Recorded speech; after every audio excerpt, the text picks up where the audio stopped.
Welcome to the Shoe and the Breeze Conversation with the DJ podcast with your hosts, Eric Lee and Lorenzo Ice-T Thomas. Yeah. What's going on, Lo? What's going on, my brother? What's happening, man? Damn. Back in the saddle once again every Thursday right. night. You know how we do it. Man, I get off one show and then I got to come on another, I have to say. Damn. That's right. That's how I feel right now. When you're good, that's what you got to do. Thank you very much, man. I had to grab something to eat. Can I grab something real quick? Let me get another bite real quick. Get another bite while you eat while I say this. Welcome to Shoot and Breeze Conversation with the DJ podcast, where we get to do this each and every Thursday night. If you're checking us out on Facebook or YouTube or Twitter, make sure you hit the like button, subscription button, as well as notification. So every time we hit the bell like that. Just like that, so you can get the content. And of course, what we get a chance to do is, kind of shoot the breeze and have conversations with some friends, some family. For the most part, it's been all friends, and tonight will be no differently. No different whatsoever, man. Looking forward to this one. Where's my VSU stuff at? I gotta go grab something real quick. That's what I was looking for. I left my hat upstairs. I'm gonna go get it real quick. Hey, every time somebody from Virginia State chimes in, I'm putting my hat on. That's right. You can hit us up in the chat lines when you get an opportunity. We'd love for you to be a part of the show. The brother that we're about to bring on tonight, like I said, Lorenzo and I have an opportunity. We were actually blessed to go to a university that pushed out so much talent in the music and the entertainment industry, and we just happen to be a part of it. So, you know what's odd? Most of the talent has come from our era. Yeah, that's true. You think about it. we had a lot of talent. Folks came through the era of when we were in the university. So, and the brother that I'm about to bring on tonight, man, Lorenzo. When I tell you, I had a chance to sit down and talk to Mark and about some of the things in the industry, and he just blew my mind. I'm like, dude, this is crazy. This is gonna be a history lesson. I'm telling you, it's gonna be just that in depth. We talked a little bit today, and he told me about some things. I was like, that's crazy. That's crazy. That's crazy. So I can't wait to get the show on the road. Ladies and gentlemen, this brother from another mother, he's worked with some of the biggest artists, the biggest labels. Give it up for my man, Mark Green, in the house. What up, Mark? Hey, what's going on? What's up, Mark? What's happening? How you doing, man? I'm good, man. I want to say thank you to both of you guys. You know how we do. Yeah, I mean, it's a privilege and a pleasure to be here with you. Yeah, man, it's definitely a pleasure and a privilege to have you on. And we've talked off and on over the years and have seen each other in different places. And I know Eric's gonna blow my mind because you kind of blew my mind when you sent me the little video and said, "Hey, just watch the beginning of this." And you want to talk about official cosign, and Eric will go through all that. But man, it's amazing what you've accomplished in your career, man. So we're so glad that we're able to have this opportunity to document it and give the brothers and sisters their flowers now. You know what I mean? So when they want to know something about Mark Green, boom, all they gotta do is pull up this conversation with the DJs. You know what I mean? So yeah. Absolutely. Well, first I want to give thanks to God, because I mean, when I think about my story and everything I've been through, and I think about where I am now, it's been a blessing. I'm living my dream. I mean, for the most part, I'm in good health. And when I talk to a lot of my friends, and I'm saying I'm really blessed to be able to say that I'm in, perfect health. So that's one thing I want to thank God for all his blessings. Yeah, that is true. That is true. You got to give thanks for that. Now, Mark, generally what we usually do, man, we start from the beginning, bro, and we kind of work our way.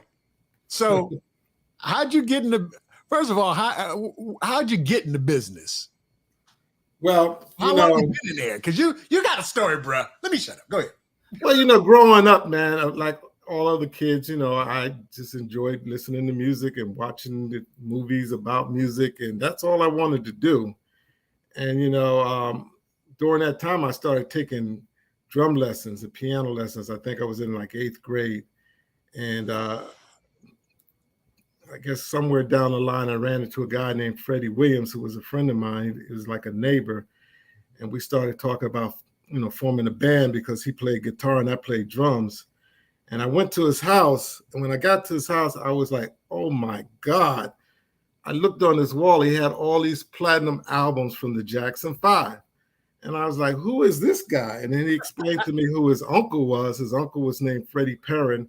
And he was the guy who produced all the songs for the Jackson 5. He wrote I Will Survive for Gloria Gaynor, Tavares, Only Takes a Minute. He even did New Edition tracks. So, he was my first inspiration to getting into this business. Okay. Good stuff. So you gotta let them know what region of the country you're from, my brother, and where all this began.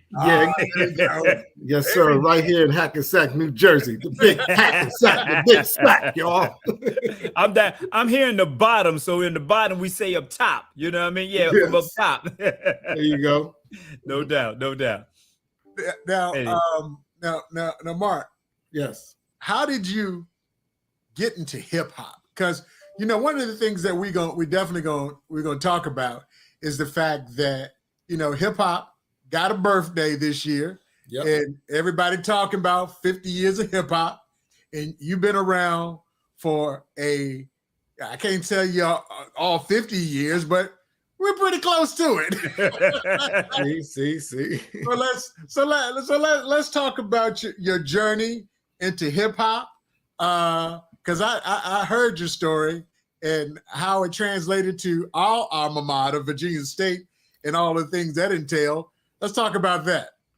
Well, during that time, this was like around 75, 76, we had a little band. Me and Freddie formed a band called Black Pearl. And we were playing all around, local areas in Bergen County, New Jersey, doing cocktail sips and parties. And by 1977 or 76, 77, disco started coming up, and it's coming in strong. So by then, a lot of the bands started to dissipate because, the funk band started kind of fading out because the disco was coming up. Mm-hmm. So our band, for the most part, broke up, and I decided just to keep the equipment, and I started, plug my turntables into the speakers and learn how to DJ. So I spent months and months practicing my craft, and when I was ready, I decided to hit the road. So the first event I did was at the high school. I did a party for free, and that turned out well, and somebody asked me to do a graduation party, and before you know it, I was doing a bunch of parties. And by now, this was 1976, 77. I had made a name for myself. That's me right there. That was my first turntable. Hey. Now, the struggle is real. Look, all you DJs out there with your little Seratos, your little Pioneers DJ, whatever them things are called. This is before the 1200, before the drive. You got to put a nickel on that thing to keep that needle down. That's right. I couldn't afford two techniques. I had one technique, and then I had that contraption there. Hey, Mark, you didn't have the closing play? Do you remember the closing play, dog? Do you remember those, Mark? Yeah, I know you do, man. That's funny because this picture's from 1976. I was doing a party at the high school. It was a graduation party. Yo, hey, Mark, do you remember when you would buy a cereal box and then you would get a record on the back of the cereal box? Do you remember those days? Yep. Oh, my goodness. Forget the prize. We wanted the record on the back of the cereal box, man. That's right. That's right. Wow, old school. Yeah, man. Yeah, so from that point on, I started DJing around town. I was making a name for myself. And one day, a guy approached me. I was in Inglewood, New Jersey. He asked me to be, to come to the Bronx to be in this battle of the DJs. So I took him up on it. It was like during a weekday. I don't know if it was like a Thursday or Friday, because my partner, Rock Bottom, he couldn't come with me. So I went by myself, set up my equipment. When I got into the gymnasium, it was 3 crews, myself and 2 other crews. So I started off first. I'm DJing, I'm rocking the party and everything. Next thing I know, about 30 to 40 minutes later, the next crew came on. So basically, everybody left me except for about 20 people and went over to the other side. So by now, I hear a lot of commotion going on, and I saw some guys on the mic, and I was trying to find out what was going on over there. So I killed my set, packed it up, and then I decided to walk over to see what's happening. By that time, I think it was either 4 people or 2 people that were on the mic that started talking on the mic. I don't know what they were saying, but it sounded good to me, you know. Right. By the time they finished their set, the other group went on, and they started doing the same thing. So that night, I packed up my stuff, and the next thing I did, I went home and wrote my own rap and became ghetto famous the following week. He said ghetto famous the following week. That's right. I was doing shows every weekend, so I would get up there, and then the girls and guys would come over there and say, Mark, let me hear you sing that song. So I would go and drop my little rap that I had wrote for that day, and I would do it and over and over and over. Before I knew it, I had a big following. Okay. At that time, I was going to school with a guy named Guy O'Brien. He was a freshman, and I was a junior at the time. This was 1977. And he used to, you know, come to a lot of my events that I was doing. Right. And that was a big year, 77. Yeah, that was a big year. Because right after that, I got approached by Jerry Bledsoe, who was a radio DJ on WWRL in New York. Right. He asked me to be the first DJ on the TV show that he had called Soul Alive. So I went on Soul Alive. It was on WPIX, Channel 11. Went on there and I did my little DJ set. The show was on PIX? Yeah, it was on PIX. Yeah, that's serious. Yeah, it was serious.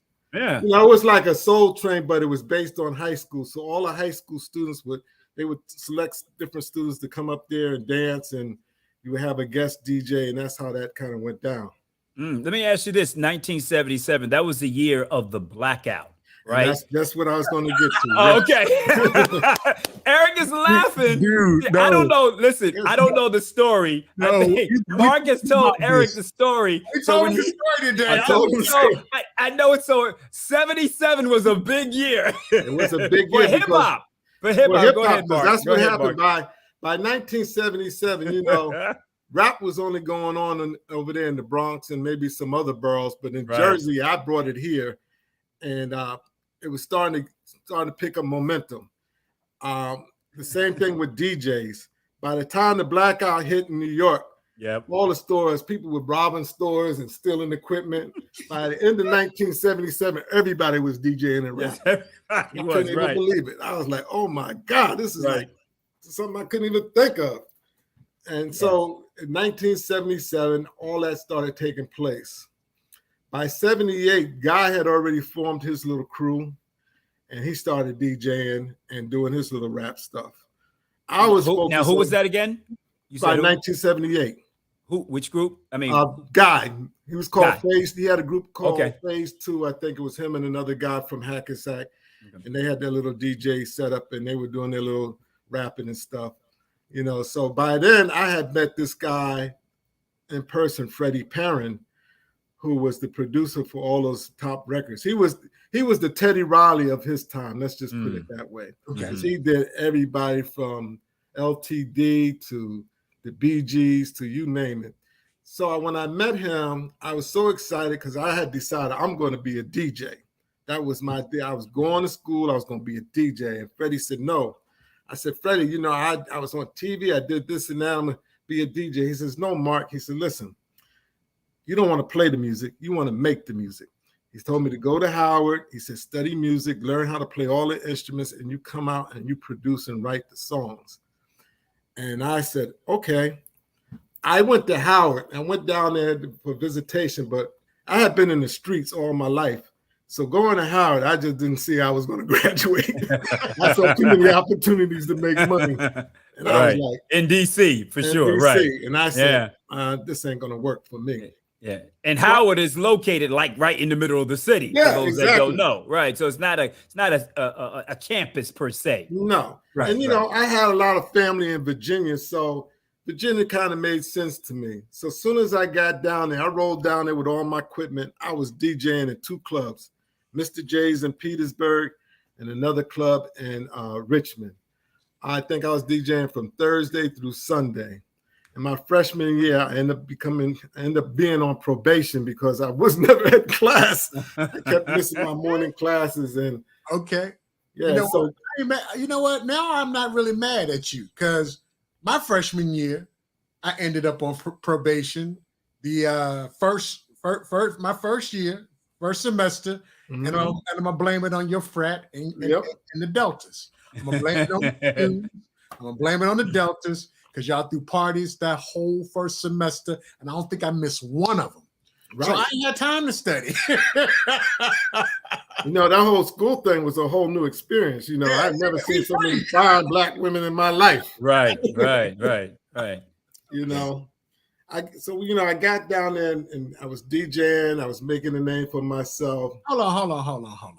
Before we do that, we talking about the 50 years of hip hop. You didn't got to Virginia State, but before you got to Virginia State, one of the most influential songs that was ever created was ushered in by you some form of fashion. Can we go back to that?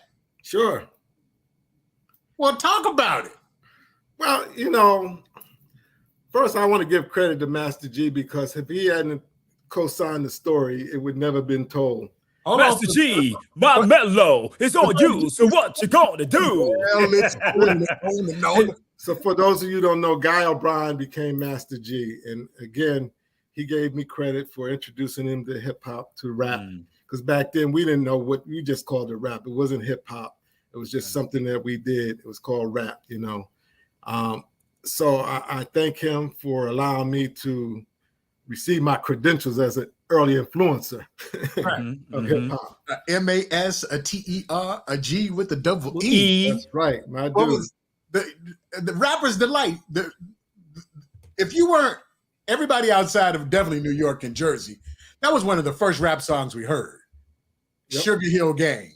And the fact that he co-signed it and said, yeah, Mark was the guy that introduced it. Now, you told me when you were telling cats at Virginia State, you introduced that, nobody believed you.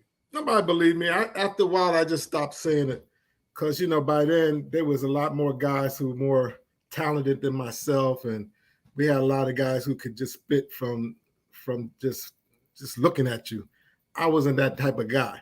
I had to write my stuff down and study it and then kind of, do my thing. Well, hold on. Let's hear from the horse's mouth. DJing hip hop and rapping, DJing and rapping. Exactly. So right about that time, right around 77, I got the ideal.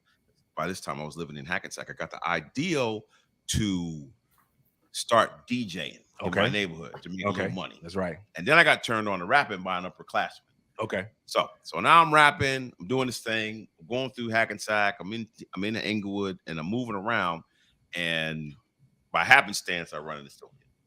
Hold on there. So rap music had reached Jersey just through tapes. You were getting word of mouth. Okay. I had never even heard it. I had never heard anybody rapping from New York. Okay. The only person I heard rapping was a guy named Mark Green, who was an upperclassman, went to my school, and I heard him rapping at a party in Hackensack. And is that Mark Green of Celebrity? Yes. Okay. Yes. That's my man. There you Mark go. Green. What's up, Mark? Shout out to Mark Green. Shout out to Mark Green. Wow. Yeah. That's major, man. That's major, baby. That's major. So everybody from state that ever doubted Mark, we got it. It's documented.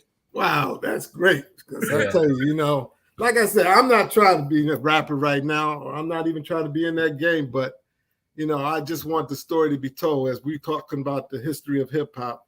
Right. I was there. Yeah. Hey, Mark, can you elaborate for those that may not be aware of that? Because we're talking about, one of the first records in hip hop, but how important the not even the mixtape, just the live hip hop tape was around the tri-state area. You had to make sure you had the most recent Grandmaster Flash and the Furious 5 or the Cold Crush or the Fearless 4. Those tapes were circulating throughout the city, and we would go wherever we could to try to find how we can get them tapes. In fact, some of them would be sold in the OJs. You see what I'm saying? You can get into OJ and you can get some of the mixtapes out of that. And that's how I was kind of introduced to hip hop by way of the mixtape. So talk about, well, not even mixtape, just the tapes themselves. Talk about how important that game was before everything went to vinyl. Oh yeah, definitely, because that was the only way you really heard about what's going on. You have to remember, we came up, we were in high school, so a lot of people couldn't really go out to the clubs or venture over to the city. You know, I had a car, so I was all over the place.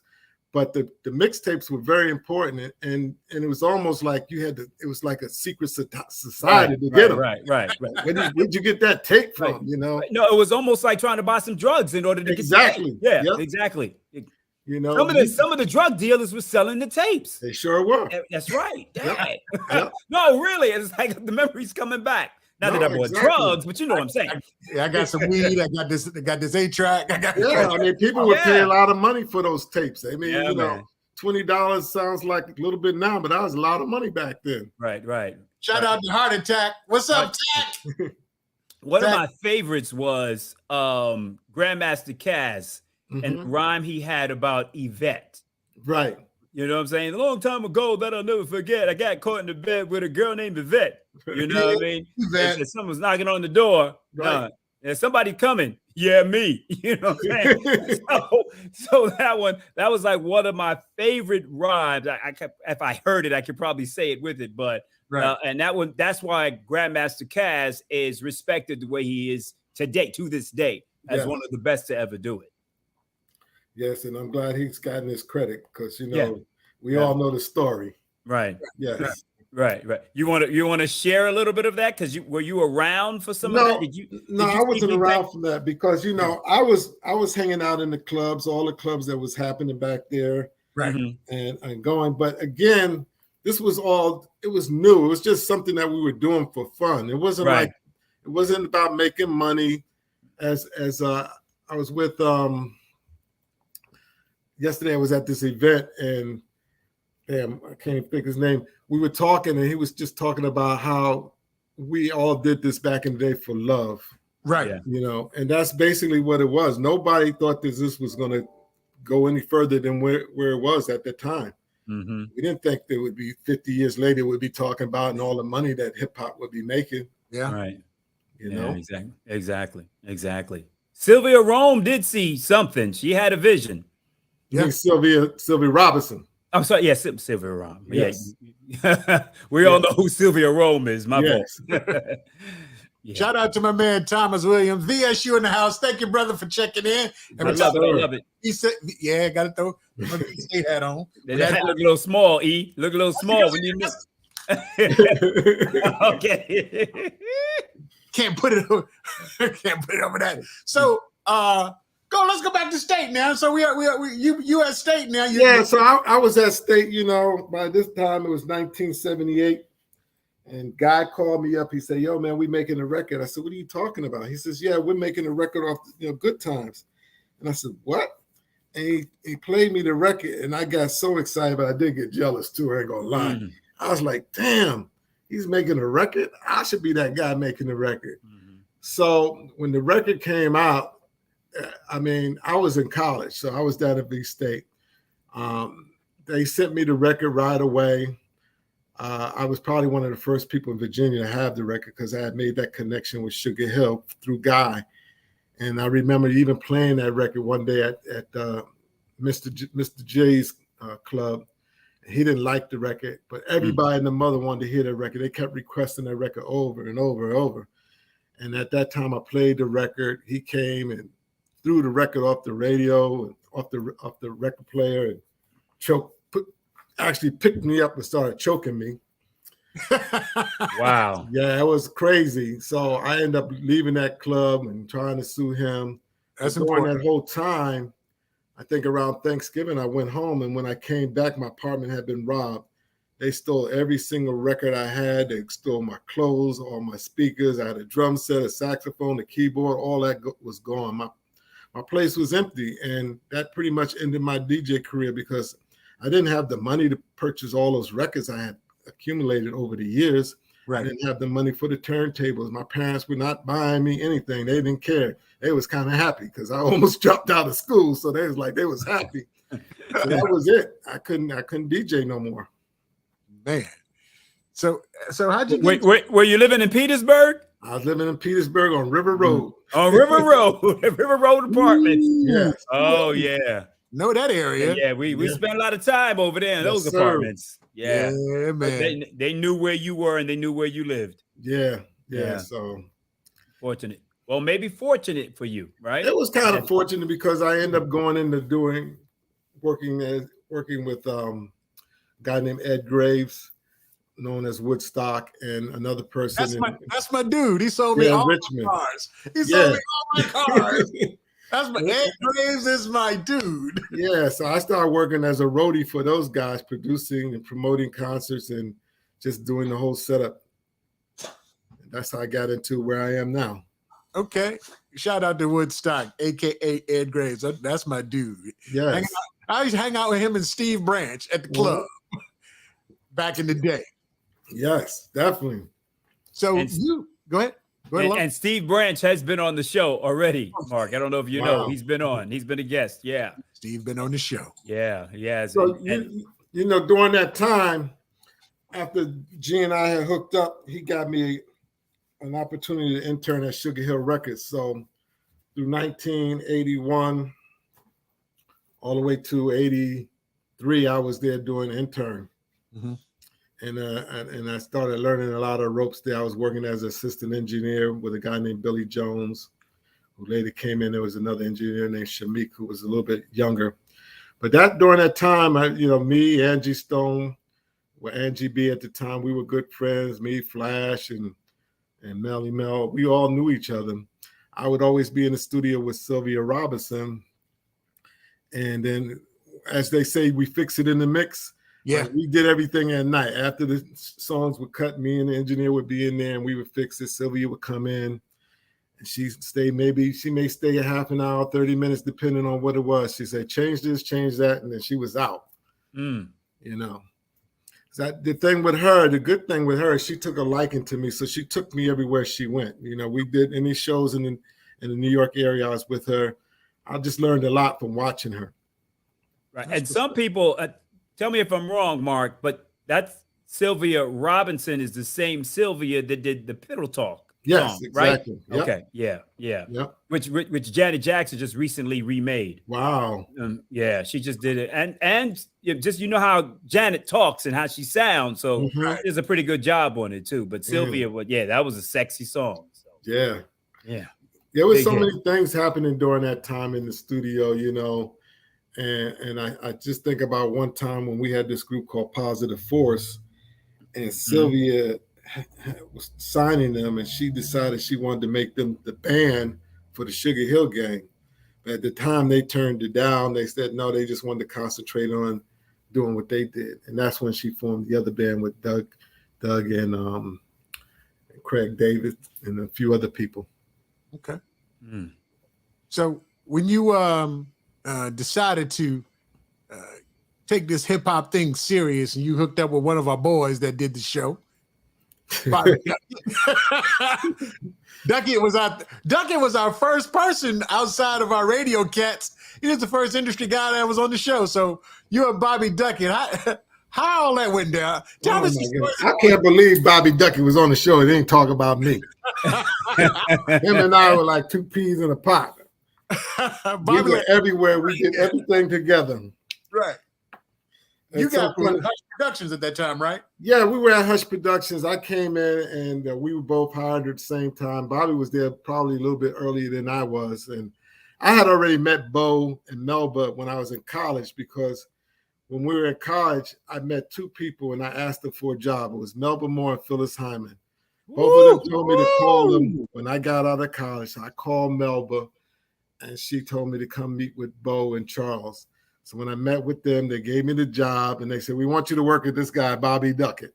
So me and Bobby started off from the beginning. We went from Lilo Thomas to Eddie Murphy to Melba Moore, Melissa Morgan, Freddie Jackson, Najee, Ray Goodman and Brown, Force MDs. I can go on and on and on, but we were on the road forever. Okay, that's what's up. Yeah. Now, you said something. You said something that because all of us got stories, and you said Phyllis called you. Yes. And I'm a big Phyllis Hyman fan. Yes. And in this picture right here, is this Keith Washington, right? Yep. Keith Washington, Howard Hewitt, and Tommy the Hitman Hearns. Yes. For y'all that don't know who Tommy the Hitman Hearns is, if you watch Martin, that was the one that beat up Martin.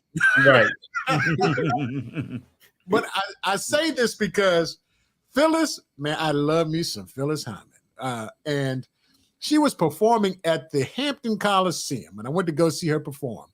Now, I thought she was going to headline. Keith Washington had the biggest hit, because it was on like a soap opera, Kissing You. Kissing You. And he was going to close the show. Phyllis wasn't feeling that.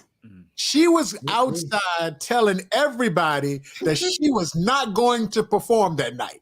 Wow. And everybody in the Coliseum was like, what? She said that I am not performing because they got Keith Washington closing the show. Dang. And you talk, man, that Phyllis was off the chain. But you talk about a sister that could sing. Yeah. Wow. I remember that. She was out because we were like this. Because you know, Phyllis is a tall woman. Yeah, she's tall. She had on heels, and she was in front of the Coliseum. It was like, not performing. Y'all can go see Keith. Whoa. Did she end up performing that night? Nah. Wow. That was, man, I cracked up laughing. I said, there's some messed up stuff here. But I've seen Phyllis perform all over the place. So, but the fact that she did that, I heard stories that she could be a diva. And she was a diva that night. But the fact that she reached out to you to bring you on, that's kind of hot there, Mark. That's kind of hot. Yeah. I mean, I had a lot of great opportunities.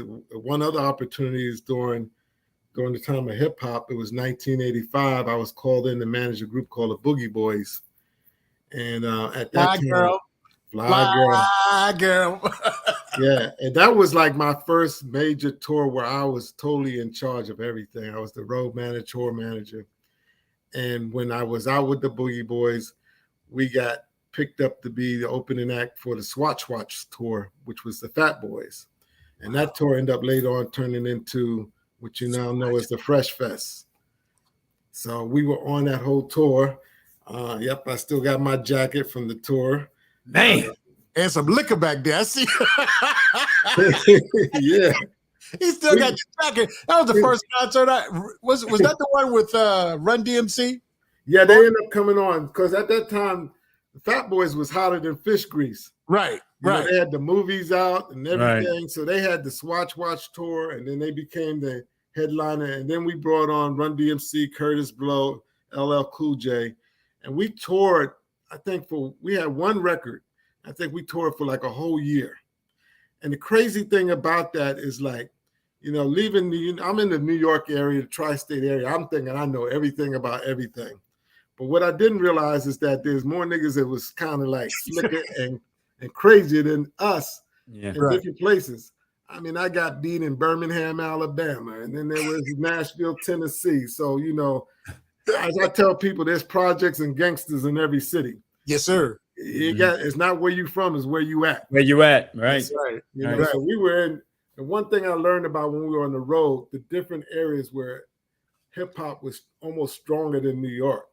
And I look back, I remember going to California. California embraced us like we were movie stars. That place back in the 80s, because you got to remember, early 80s, we were doing nothing but roller skating rings, little nightclubs. Right. And that was it. When we went to LA, we were doing arenas and theaters. I couldn't even imagine what we were doing, but we went to different places in LA, and it was just crazy because they just embraced hip hop. And that's probably why they sell so many records out there, because back in the early days, they embraced it more than New York. Right. Shout out to my girl Vita. She's in the house, VSU. My girl, Fresh Festival, all that. Yeah, VSU definitely checks in on when we do this thing, man. Now, we talking about, what year is this? That was 1985. 85. Okay, yep, all right. 85. So right when I was out on the road, I was out there with Curtis Blow, and we had Roxanne, we had The UTFO was out on tour with us. Red Alert, Sparky D, guys who made kids. What is it? Kid and Play, Salt and Pepper on there too. Kid and Play. Salt and Pepper. Salt and Pepper wasn't out there with us then. Matter of fact, after I had left the road, I went to become an agent, and they were one of the first groups I signed. The first groups I signed as an agent was Salt and Pepper, Kid and Play, and also Jazzy Jeff and the Fresh Prince. Is this something that what's this right here? Yes, that was my first letter that I sent to Will Smith. That was his first show. It was 1986. He had graduated in June. That show was in August. And the first show we did was at the Latin Quarters. And I hadn't seen Will in 30 years. And I ended up running into him. And I gave him a copy of his first letter and contract and his business card. He was in shock. He couldn't believe it. I think I've seen this picture. Yeah, he was like, where did you get this card from? How did you keep that letter for so long in the contract? And that was crazy. I was so excited because, by now, Bill's a movie star. Right. I signed him when he was nobody. And look, Vita, like, wow. Yeah. Now, as soon as I saw this, I was like, hey, Mark, was this pre-slap or post-slap when you ran back up on him? Yeah, that was pre-slap. Pre-slap. That was pre-slap. Yeah. So we were together, man. And what happened was he was doing a book tour. Right. And I was determined to see him because I said, man, I ain't seen this guy since I signed him.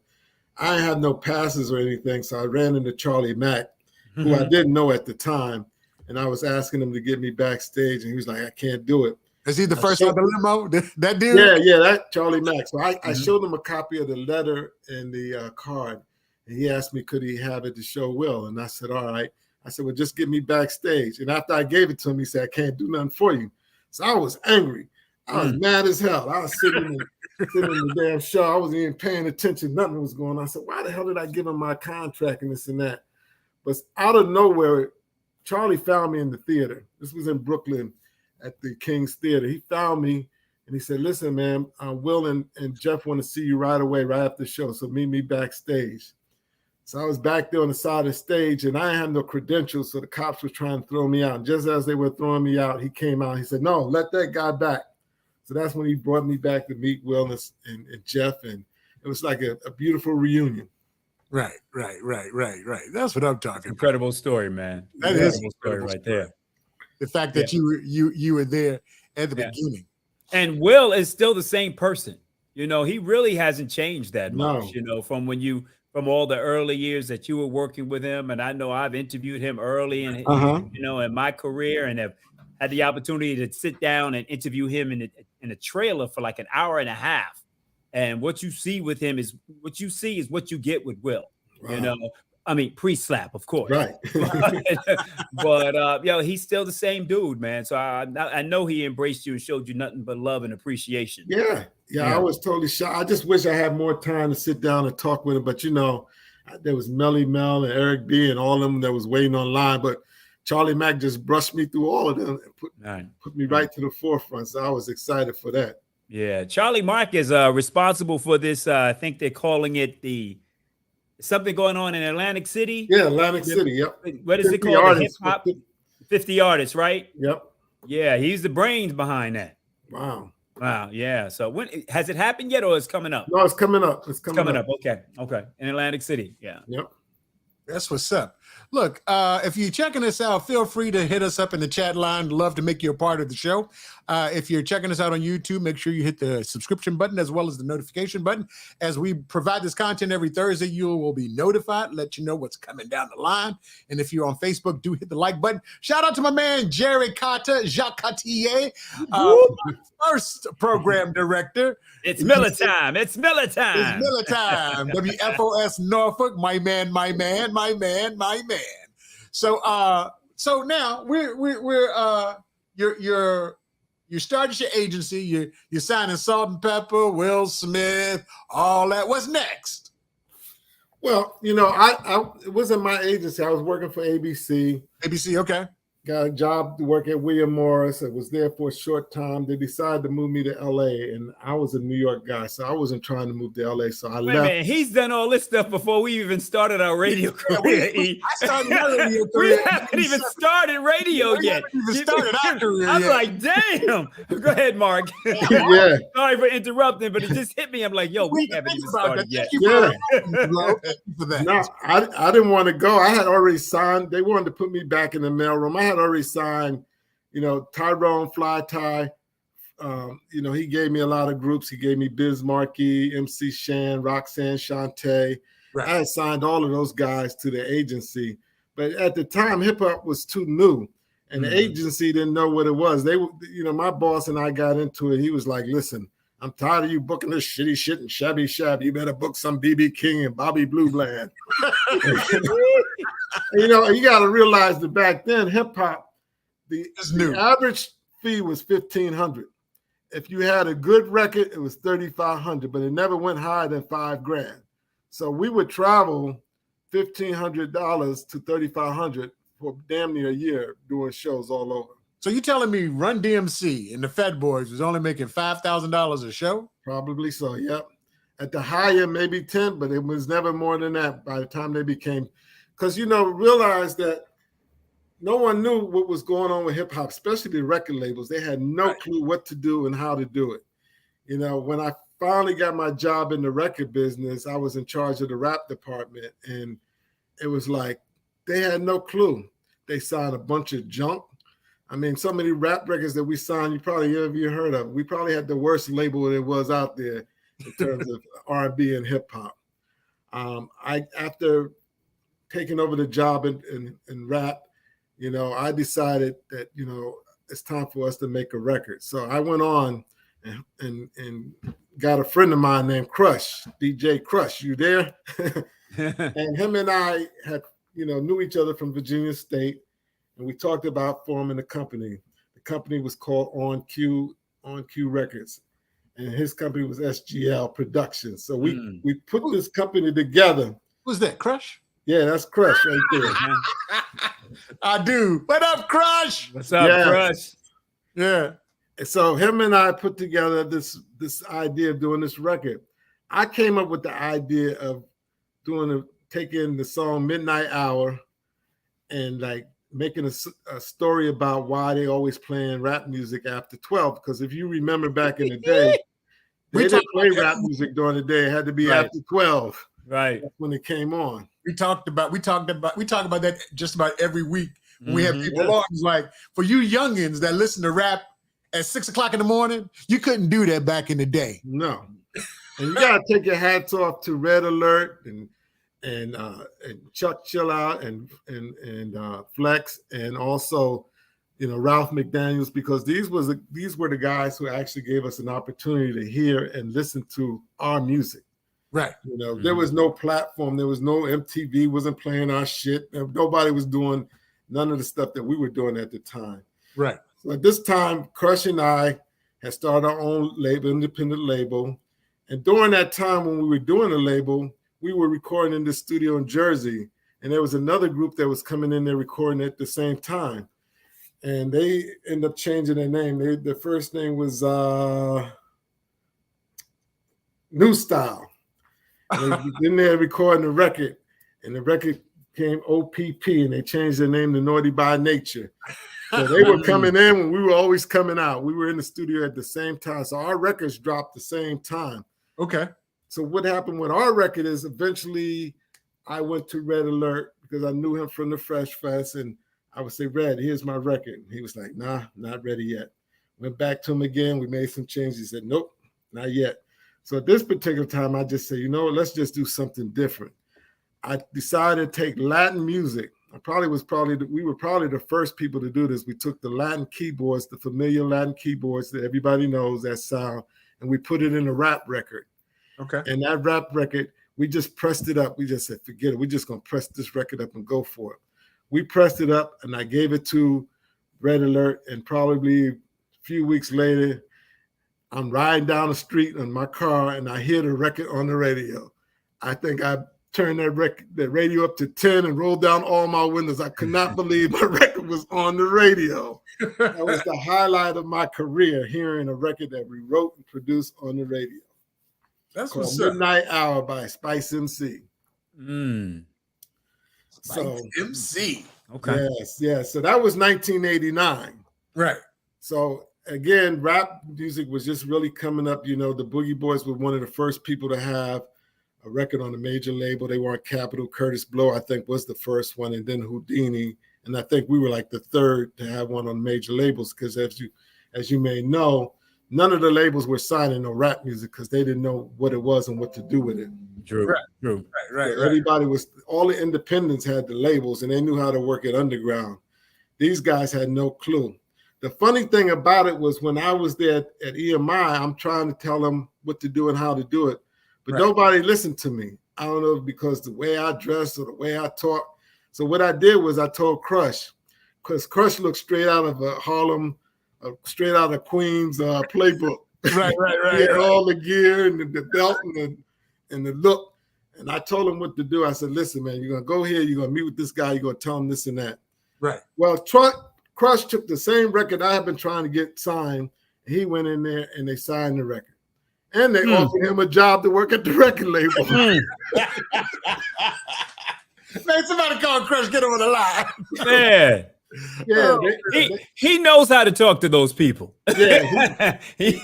But the problem was Crush didn't want it. I said, come on, man, take the job. He didn't want to take the job.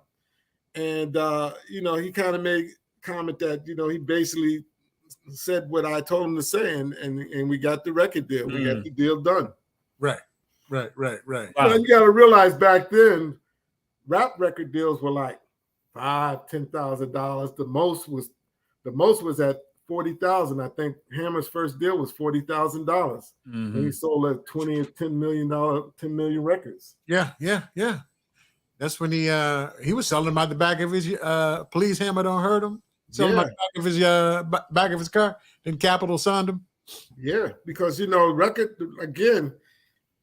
record labels became pimps once they figured the game out.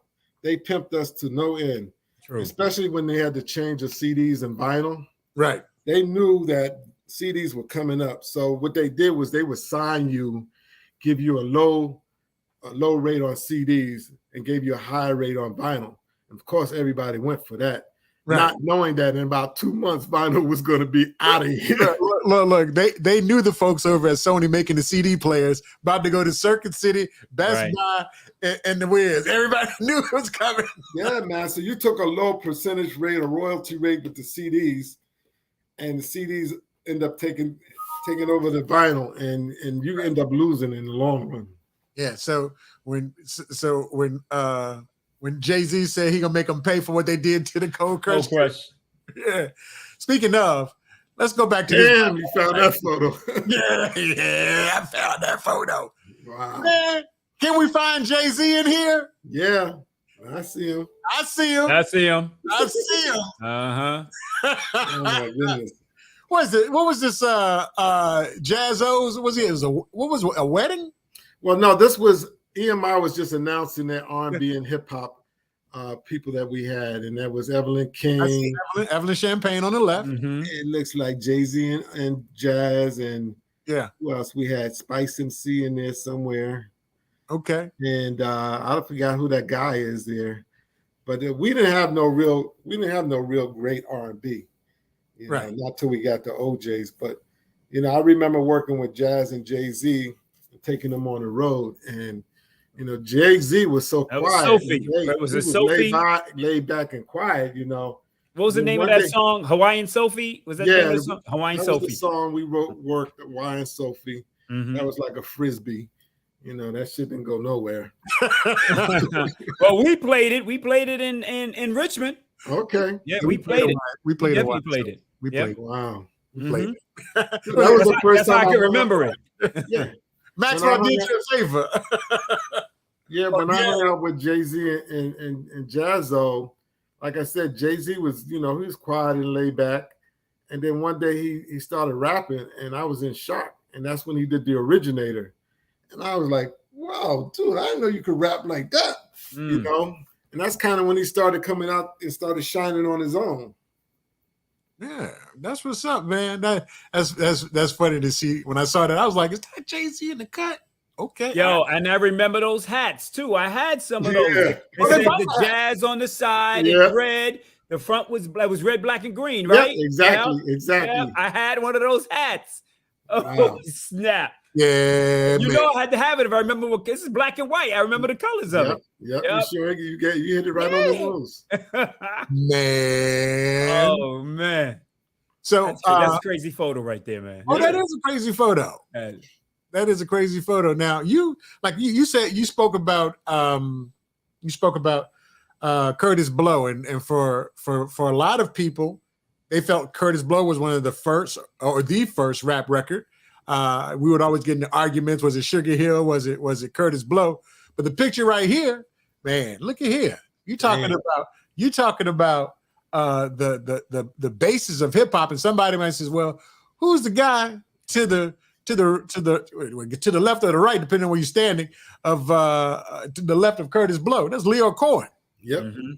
And for folks that don't know who Leo is, that's Russell Simmons' partner, who started Def Jam.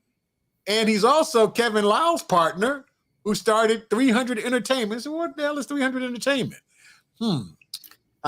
Meg Thee Stallion. Mm-hmm. What's it? Young Thug.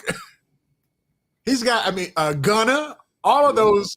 And he's also responsible for Method, Jay-Z, Redman, LL, EPMD, Foxy Brown. All of that came under Leo, who's a big part of the culture. So, and Leo was on the road with us. I think it was the road manager of Run DMC at the time when we were on the road back in the 80s. That's right, he was. Yeah. And Def Jam. Yeah. The biggest, with the biggest label at hip hop at one time. Yep. Who's the guy standing to your right, Mark? That's Rocky. Rocky is now the president of the Universal Hip Hop Museum. And Rocky has a long history too of being an independent record label and producer. He looks familiar. He does. Definitely. Yeah. Well, he's the guy. He's our leader now, leading the Universal Hip Hop Museum, which is opening in August 24. And here's my shirt, as you can see. Where's it located? It's going to be in the Bronx. In the Bronx? Okay. Yep, right there by Yankee Stadium in the Bronx market. So we got our own hip hop. So it's going to talk about over 56,000 square feet, huh? It's going to talk about where it started, where it is now. Matter of fact, right now we are accepting, artifacts and anything that you may have that you want to place in the museum. And if you got enough stuff, you get your own spot. Where it be Eric Lee's. Hey, I got pictures with me, Pac, me, and Biggie, That's what we need. Get those pictures to me. You need pictures? Yeah, pictures and albums, whatever you want to donate. Or you can do a loan or donate to the museum. Wow. I got a signed Chronic album from Dre. Dre signed my Chronic. Man. Put that in the museum. I'm yeah. calling you tomorrow.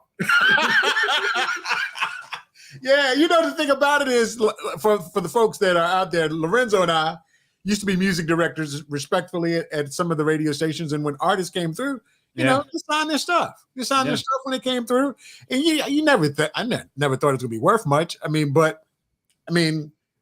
Hell, Jay signed off on the Reasonable Doubt album. Dre signed off on his the Chronic. The Brat signed off on Functified. That is stuff that we want. We want. Right. You want to be able to show the world, because right now people coming. Right now we have a storefront. Vito want to know that do you have a section? He should have a section if he don't. Yes, of course. I just remember all of the jackets it was like a badge of honor to be able to wear your Def Jam jacket with your name on it. I had a KRS-One jacket with my name on it, and a Tommy Boy jacket. Yes. The cardigan was like cardigan. What'd you say, E? I had my names on mine, and they still got stolen. It's like, how you gonna walk around with my name on it? The Def Jam jacket was that was a fashion statement. We'd wear that out. Yeah, just so the average person can see us wearing it. Yes. Man, so you got the museum open, and shout out to you guys for putting it together. When I go to New York, I definitely got to go check that out because I want to see some of the stuff that you guys put in there. So let's talk about the 50 years of hip hop really quick, and where rap started, which was party music, having a good time. Then it got a little gangster. Conscious. Got conscious first, right? Conscious. Then it got gangster. Mm-hmm. And what is this drill rap now? I mean, it's changed so drastically. So the stuff that we used to, party and hang out to, it's kind of hard to, for me, it's kind of hard to listen to. Yeah, I have no idea. Okay. No, we sound like old folks now. We are. No, absolutely. Yeah. Even with the trap music, it took me a minute to get into that. But, you know, I mean, again, you have to look where hip hop has come and where it is now. I mean, basically, we are financially responsible for a lot of product that's being marketing and sold. Right. Fashion, you're talking music, you're talking electronics, media, anything that has to do with anything, hip hop has a piece of it. Right. And it's unfortunate that the people who created it aren't getting paid like the people that are getting paid now. Mm. Me as an agent, I know what people get paid. So when you see a guy like a Melly Mel or Curtis Blow who have tons of hits, and then there's a guy that just comes out yesterday and he's demanding $25,000-$40,000 to perform for one single. I mean, a lot of these young guys are becoming millionaires in a weekend because they're asking for $200 or $300 a show, and people are paying it. Man, it's back then when Drake first came out, it was just unheard of. He was asking for like $300,000. People was like, "What?" But people paid it. Yeah. So when you see stuff like that, it just escalated. I remember when I first started my agency in 1999. Rap, a lot of the major agencies weren't really into hip hop. It wasn't until when they saw that Jay-Z, Method Man, DMX, that tour that happened in 1999, I think it was. I was there. It was successful. There. Yeah. And when the agency saw that, they went after everybody. They were offering them movie deals, commercials. Because at that time, I had signed a lot of underground rap that wasn't known back here. It was Juvenile and Little John and the East Side Boys, 8 Ball and MJG. I was booking those guys before they even became popular here. They didn't even really have any record deals. And then once the record came out, the Ludacris and all that, all the major agencies went after these guys. And before you knew it, I started losing everybody. So what would you say the reason is? Because just a stat recently came out this past week that no hip hop record has been number one, or no album has been number one on the charts as of yet. And we're halfway through the year and it hasn't happened. What do you think the reasons are for that, Mark? I think there's and I really don't know how the record business works now, but based on all the streaming and everything that's happening, so many different outlets to get music. Mm-hmm. If records are based on, if airplay is based on the records or whatever, of course, that's the reason why. I can't really tell you because, again, I'm not in the record business anymore. Mm-hmm. But just knowing that all this, all the ideas of streaming, the downloads and everything that you can get now without even having to purchase the record, Yeah, but a lot of artists are not even, who was it that we were talking to a couple of weeks ago, where they were talking about the fact that their 19-year-old artists didn't even know what radio was. Oh yeah. Wow. Yeah. Yes. They said was it Craig? No, it was the girl that worked at CDX. Yeah. June. She was like June Jones. She said, "I've got artists. We're talking about bringing them. Hey, we're gonna do radio." And they was like, "What's radio?" 19 years of age. She said they don't have radios in their houses. Crazy. Artists had no idea. But just think about that. If they're 19, they were born when? In 2004? Yeah. 2005? Yeah. They don't have. How many of us really have a radio in their house? You know what I mean? I don't have I work in radio. I don't have a radio in my house. I listen to it, on my phone or on my Fire Stick or on my TV. Those are so many different ways. But I don't have a radio, so a lot of people don't. A lot of people don't have a radio in their house. I guess it's like us walking around with a two-way pager. Yeah. And the crazy thing is when we were coming up, we knew every rapper, we knew every song, we knew the lyrics. Now you can't even keep up with all the music that's coming out for these new guys. You can't. People are like, so and so. I'm like, who? Well, they got new. I mean, the distribution is the internet now. So right. Because I'll go to Spotify on a Thursday night or a Friday just to see what they release, what their new releases are, just to get an idea, and then go through their list. And I think they got a tab there where you can see how many days it's been up, so that'll let you know how new the song is. Or you can go to YouTube and subscribe to some of the artists, and when they release their songs, boom, they're out there. But that's the way to find your new music. And no one's going to radio because radio's not in the business for breaking records. So, well, this year as we continue to talk about 50 years of hip hop, some of the biggest old school groups are all getting back together to tour across the country. I saw the big concert going on in New York at Yankee Stadium. That's going to be crazy. We got our own concert down here in Atlanta. We're going to let everybody know about that real soon. But you got a chance to rock with the ruler, Slick Rick. Yeah. I've been blessed to work with so many people. A lot of times people, I guess, they look at me like I'm always posting pictures with me and artists on my Instagram. What you working, brother? But the thing is, sometimes I forget all the people I work with, and I try to put stories behind the Instagram posting so I can remember, some of the things that we've done. I mean, there's been so many people I've been blessed to work with, and that's the only way I can keep up with who I've worked with. But it's what you do, Mark. It's your job. So that's what Instagram is all about. People are living vicariously through other people and what they're posting on IG. So that's what they tell us to do. Hey, show people your life and what you do, Right. So, so that's what you do. So that's what you do. I think that's where I saw that Will Smith picture, because I think you posted that. I knew I saw that before. Yeah, because somebody, when I got into Instagram, I was like, I don't know what to post on here. And somebody says, well, why don't you post the people you work with? And that's how it all got started. So, I try to take a picture with everybody I can, because when I look back at my career, I look back at some of the people that I wish I had taken pictures with, and I say, man, like I remember one time working with, meeting Gordon Parks, and he invited me to his house. And I remember he gave me a signed picture of the picture with the lady with the mop behind the American flag, that photo.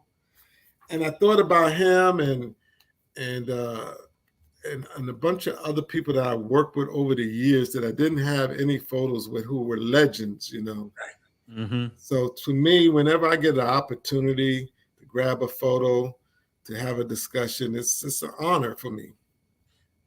People are asking, what's your IG, Mark? Celebrity Talent Inc. So I think that's what it is. Speaking of, let's go back with the God and Mr. Cheeks. Mr. Cheeks, yes. It's been a long time. Yes. Since I left you without a strong beat to step to. There you go. You know it. Oh man, yeah. Time's up. I'm sorry I kept you. And Mr. Cheeks. So I mean, you've worked with a number of artists. Do me a favor, because we talked about this a little earlier, and we've seen movies like The Five Heartbeats and heard stories of artists not getting their due, or were so early on in the game they didn't understand contracting and things of that nature. Let's talk about some of the stuff that we talked about earlier, like Houdini, and as well as Grandmaster G from the Sugar Hill Gang. Yes. Well, Flash. So what started happening, and this happened a while back. I think I was online one day and somebody was trying to coin the frame hip hop, or trying to incorporate it. And it brought to my attention when I was managing Grandmaster Flash. I looked into it, and Flash didn't have his name incorporated. So I called my lawyer and I told Flash, you need to incorporate your name because you're doing too many shows overseas in 13, 14 countries all over. And anybody could take your name and you wouldn't be able to use it. So I was able to convince him to incorporate his name. But as you would see later on going forward, as certain people left the groups based on whatever this disagreement they had, somebody went and filed a name. This happened with Kool and the Gang, with JT Taylor and Kool and the Gang. It happened with Houdini and also with the Sugar Hill Gang. You know, I got in a lawsuit and got sued by Joey Robinson before he died because he was going out as Master G. And Master G had came to me basically when hip hop started turning around for the older hip hop. And he said, listen, man, I want to go back out on with the group. And I said, well, you know, Joey is going out as the Sugar Hill Gang and he's using your name. He says, yeah, but I talked to my lawyers and we could go out as Master G and Wonder Mike, formerly of. So I said, okay. I started booking them. And then before I knew it, I got a call from Joey asking me to stop booking them. And I ignored it because I spoke with G's lawyer. He said it was legit that they could use it. Next thing I know, I got subpoenaed to court. I got a lawsuit, you know, asking me to want to sue me for $500,000. And the subpoena itself was $25,000 just to answer it in the New York court.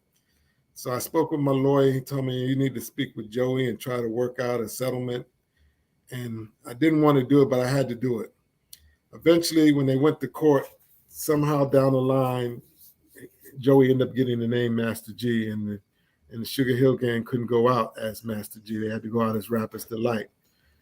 But, you know, fortunately, when Joey passed, Leland did the right thing and gave them back their name. So now they were able to go out as Sugar Hill Gang. I tried to talk to Joey. I was like, listen, why don't you just manage the guys, let G do his thing. You can still get paid.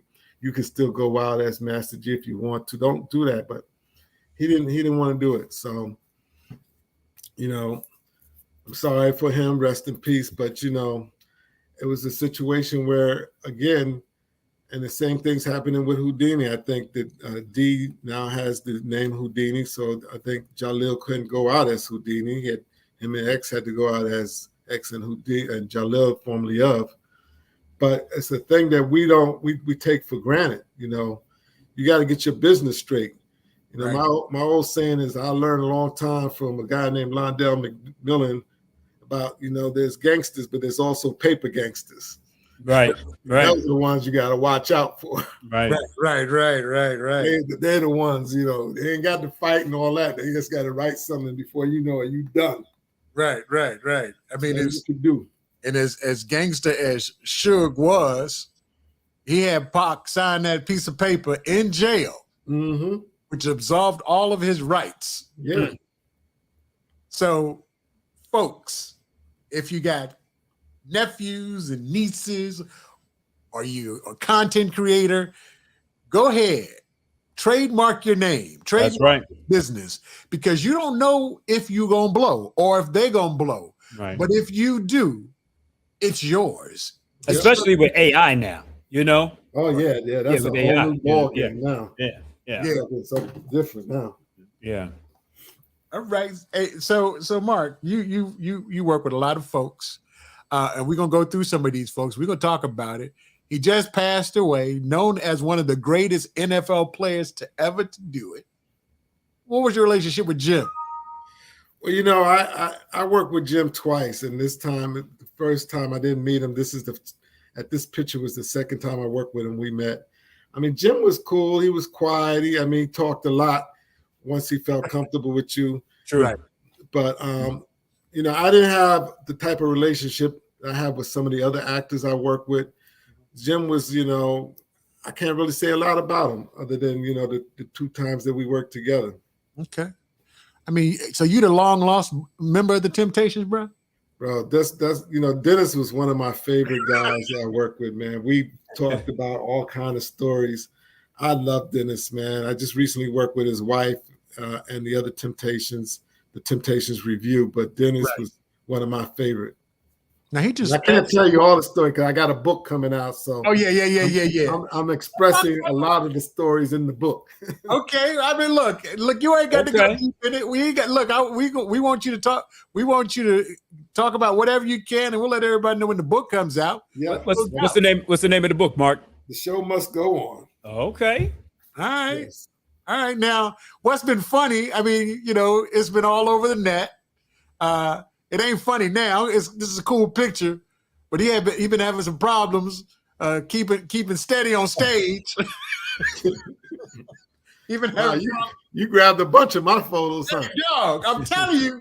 When you asked me, you said, "Look, you want me to send pictures?" I was like, "Dude, I've been on your Facebook page, bro. I've been on your page, player. You got it all." The photo to the left with him with the New York hat on. We had.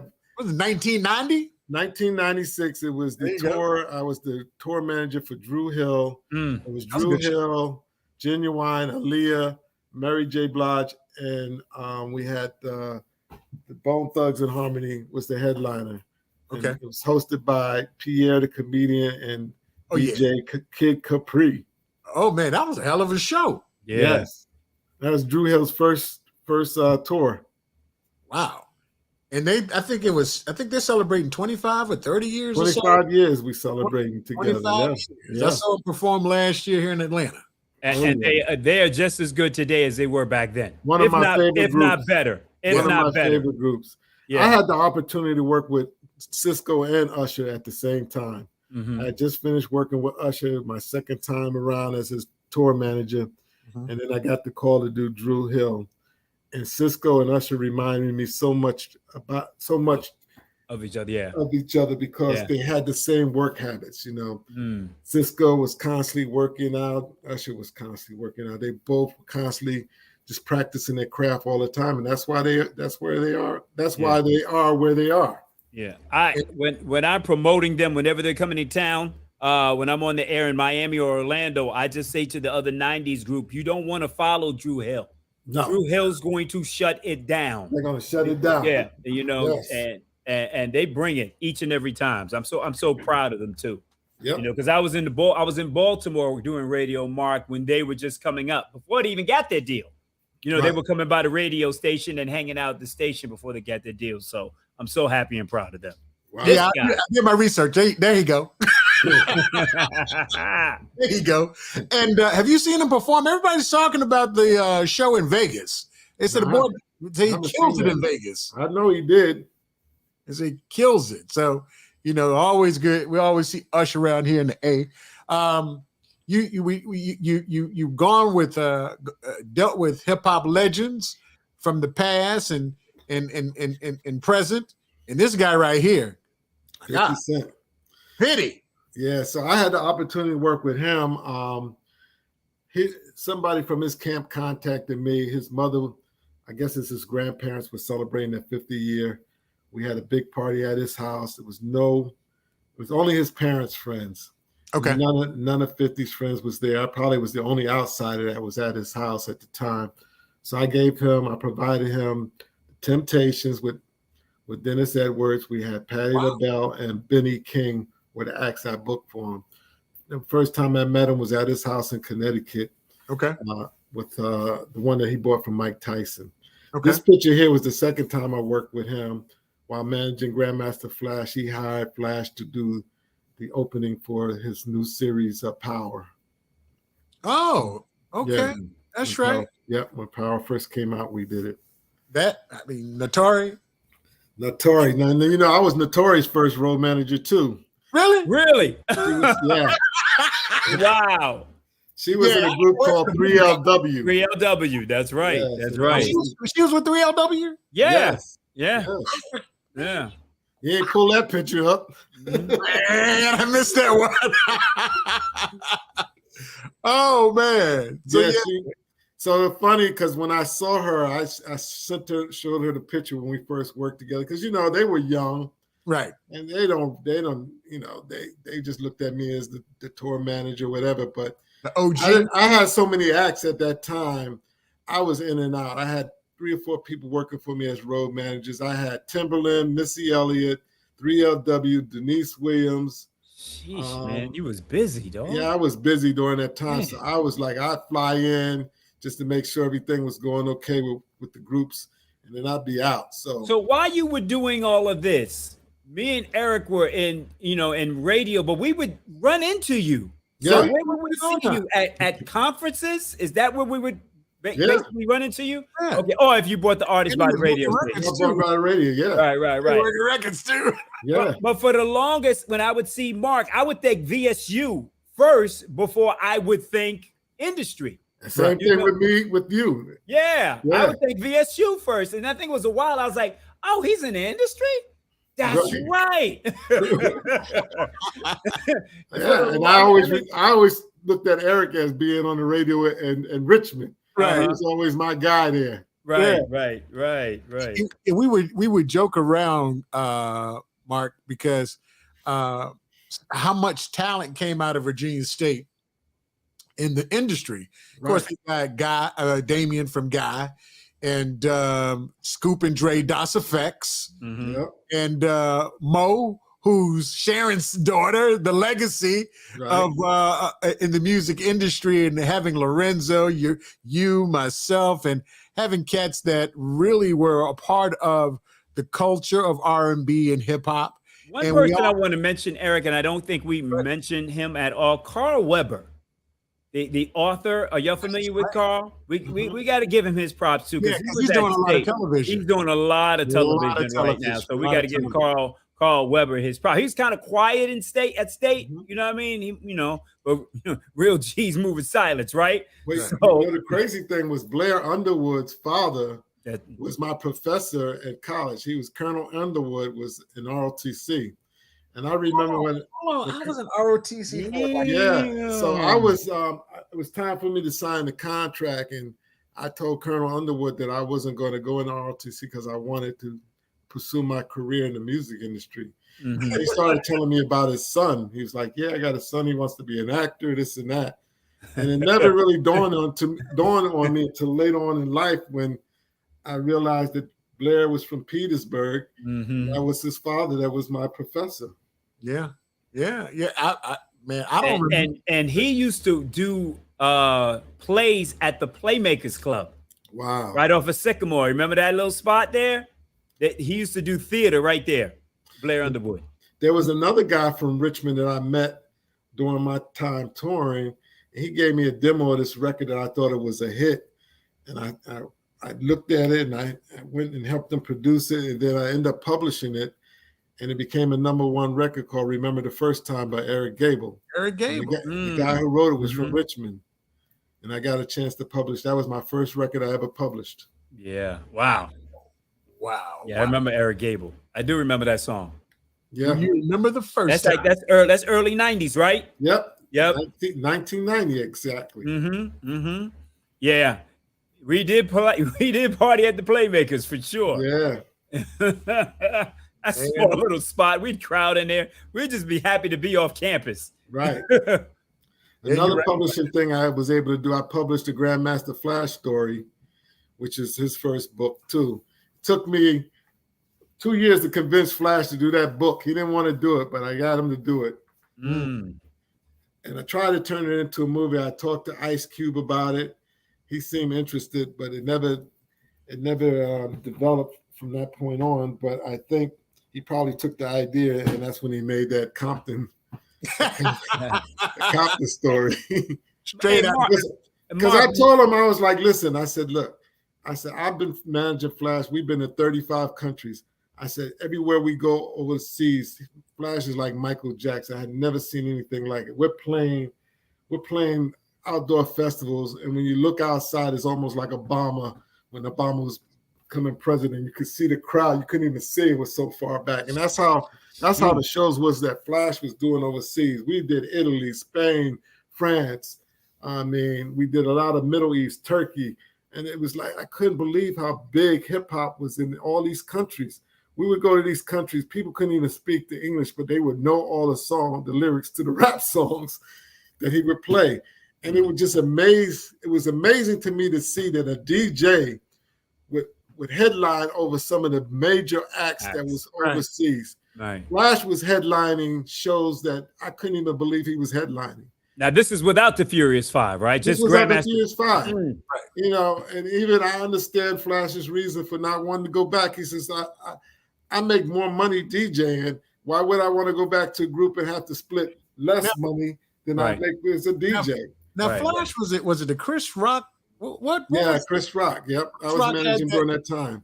He had that show and Flash was his DJ. Yeah. Yep. Oh, we got somebody just popped in that we done talked about. Yeah, we talked about him big time. Yeah, man. We've been talking about you, Crush. We've been talking about you. DJ Daryl Crush. SGL Productions. What up, Crush? Man. I laugh because when I think about some of my regrets, I regret I wasn't able to convince Crush to stay in the game. I think between him and I, we had such a chemistry in producing and writing music. You know, we could have been the next Dr. Dre if we had to continue, because our production skills and our timing was just right on time, and we were getting a lot of accolades about the music that we were doing. You know, we not only did the song with Spice MC, but we did one with, you know, Fonda Ray. We did another one with Johnny Wah, who was signed to MCA, and we were just beginning. Johnny Wah from State? Yeah, Johnny Wah. Johnny Wah. Yeah. Unfortunately, Joey's kind of screwed us on that. Oh my God, I remember that. Yeah. I remember him talking about his record. Yeah, I do remember that. Johnny Wah. Oh my goodness. Yeah, so we had, you know, we had an opportunity. We could have been that guy, but Crush, you pulled out on me. So I guess you wasn't hanging around State when we had the first rate MCs, when we were rapping at the Delta Star Search. I guess you wasn't there when we was competing against Damon and Aaron Hall. Yeah, he was gone by then. He was gone by then. Yeah, I was gone by then. I was rolling with the stars by then. Yeah, he was with the big stars. Yeah, that's right. If I look at the timeline, man, we were competing with Aaron on stage. We came in a Delta Star Search. We came in second, and Aaron and Damien came in first. And this was before Damien joined God. Right. You know what I'm saying? Right. And after you guess who was hosting the Delta Star Search? Yeah, I was. Wow. So yeah, we were talking to, oh my God, I can't remember his name. I think it was Bill. He played the saxophone on all the Sugar Hill. Yeah, he's from Richmond. Yeah, from Richmond. Oh, what's his name? Eric? Bill McGee. Who? Bill McGee. Yeah, Bill McGee. Yeah, that's it, Bill McGee. Yeah, Bill McGee. Yeah, we were talking to Bill about getting the deal, and you know, we just kind of lost. He just dropped an album. He said, "Yeah, we, you know, it's just like maybe we weren't serious about it at the time, but we were Houdini. You know what I mean? Yeah, that was our stilo. Right. Yeah, I think Crush got into some trouble. Not DJ Crush, MC Crush. Gotcha. Some trouble at that time. Throwing ashes through cars and stuff like that on campus. Look, you are tuned in to Shooting the Breeze Conversation with the DJ, where Lorenzo and I get a chance to chop it up with people in the music industry and the entertainment industry every Thursday night. And we've got our boy from Virginia State University, super, super nice dude, super deep in the deep in. Oh yeah. He's a man of Omega Sci-Fi. We can't forget that.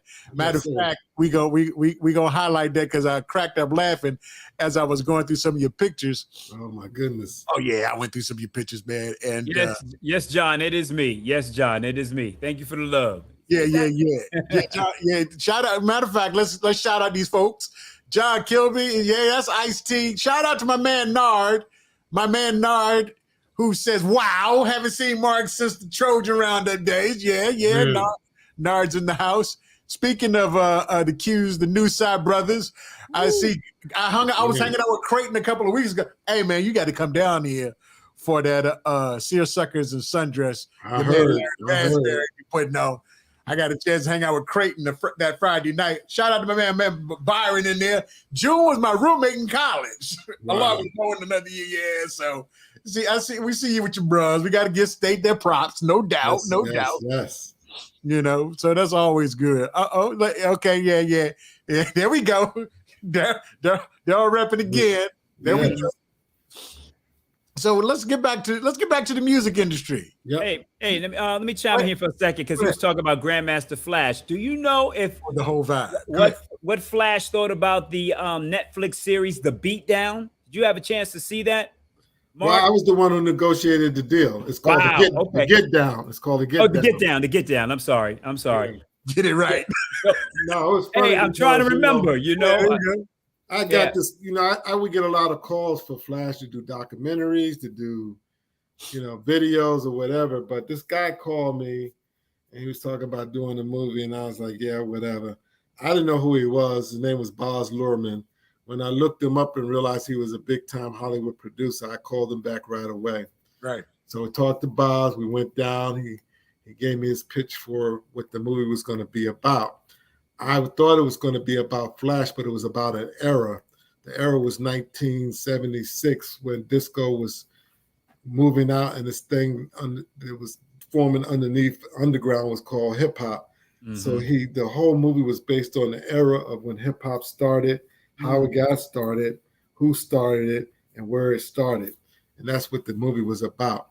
I learned a lot because later on or before that, I had negotiated some other movie deals and video deals and all kinds of deals, but I never really negotiated a big Hollywood deal like this. And when I realized how much money he really was getting for this movie, the producer Boz, I went back and decided to okay, I need to get some more money. So what I did was every time he asked for Flash to go out to do something, I charged him $10,000.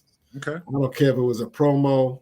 I don't care if you said to me, well, we're just going to meet to these people here. And I got the, NBC coming and we just want Flash to just demonstrate $10,000.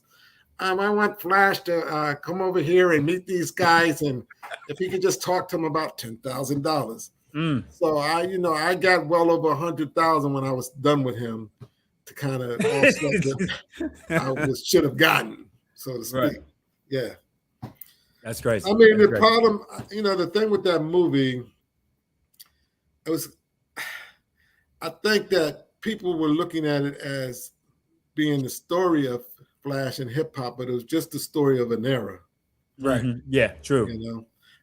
There were things I thought that could have been done better. I thought the beginning was I think slow. It could have been cast better. Yeah. I think the cast, the guys that they selected. Yeah, a lot of unknowns, but come on, a lot of these guys that were in groups, these were hardcore guys that were in these groups, and they casted guys that didn't look hardcore, didn't look New York. And so therefore it was a little hard. I enjoyed the story, but it wasn't believable. Like Jaden Smith, come on. You know what I mean? Yeah. Like, I can't remember what role he played, but it wasn't believable because in New York, the guys that went on stage, I remember Cold Crush, you ain't want to mess with those dudes. Right. You know what I mean? The guys in the movie didn't look like the guys who came up in the Bronx. No, not at all. Yeah. And that was the problem right then and there. So, okay. All right. Well, let's talk about some of the classics I got a chance to pick out. Okay. You got Lynn Whitfield and Regina Bell. Oh my goodness, Lynn Whitfield and I. Oh, she is one of my favorites. We have worked together many, many times. We've been to Bahamas, Barbados, Cayman Islands. I mean, we've been all over the place, and she is a doll to work with. I can't even tell you how much I enjoy working with her. And she's a friend, which makes it even better. Absolutely. And AKA, for those of you who don't know, she's an AKA. Yeah, you keeping this story kind of short. That the rest of it's for the book. Yeah, the rest of it's for the book. Hey, was Rick around when you were putting your arm around this woman? So what you guys don't know about Tina? I didn't say what you don't know about Tina. Tina and I were very close. Matter of fact, I got a record deal through Warner Brothers, and Tina was signed to my label. Really? Yeah. Man, Mark. I made a mistake of announcing it in Sister to Sister, and Jamie talked it up. Well, what happened was I think somebody from Cash Money saw it and they approached her and offered her a lot more money. She did run with the same album that she had on Cash Money is the same one I had. The only thing I didn't have was the single that Cash Money had. Wild Horses. To be honest with you, that album didn't really have any singles on it, and I did it because of the love of and my relationship with Tina. I remember that album. She had Wild Horses on that, didn't she? Yeah. Okay. And that album really, it didn't have no real hits, but what I was trying to do with my deal was I was trying to get people who basically toured a lot, right, who had a big fan base. So I convinced the record label to give me like $100,000 per artist. Okay. And basically, I was just looking for them to sell 50,000 units to 100. If they sold 100,000 units, the record label made $1 million. Right. You know what I mean? So I just needed something to get started. So I had a 4-album deal. The people that were signed to me was Tina Marie. I had JT Taylor from Kool and the Gang. Okay. I had the OJs. I had who else I had that I was going to put out on that label. I can't think of who the other person was. But after the deal went down with Tina, when I lost her, then the rest of the deal fell apart because I actually got the deal by working with Chris Webber, the basketball player. Yeah.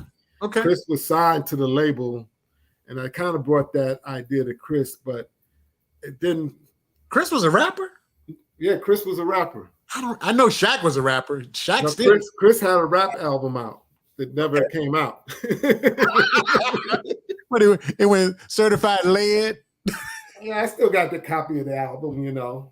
Oh, I see him out here because he live in Fayetteville down here. I see him at the drugstore every blue moon. Hey, Mark, what's the name of the Tina Marie album you're referring to? You know, you remember? It's the one that Cash Money had out. It's the last one. Yeah, I remember. What was the name of it? I don't remember the name of the album, but I remember the single was "Wild Horses," which was no, that wasn't the name of the single. The single was. You're gonna make me go on the internet and stuff. And I got a picture of you with the classics, the OJs. They're on their. I heard they're on their last tour. They're gonna do their last. That's true. So me and Eddie go back like rocking chairs. Right. I started with Eddie when I was the tour manager for Freddie Jackson, and Levert was the opening act. Right. And that's when I bonded with Eddie. So right after I left the touring business, I went to become an agent at ABC, and OJs was signed to ABC. So we became even closer then. And then when I left ABC and went to EMI signed the OJs. So by now, Eddie and I was like running like Tom, Dick, and Harry. You know, we were always together. Right. We bonded a great friendship. And then when his road manager passed, Joe, he hired me to be the new tour manager of the OJs. But unfortunately, the week that I was supposed to start, my mother passed, and I never went back on the road with them. But we go back a long ways. Okay. Yeah, you out with the greats. Now, I mean, Tina was one of my favorites, not only as a person, but as a performer. Oh, yeah. And if you ever seen the Tina Marie show, my goodness.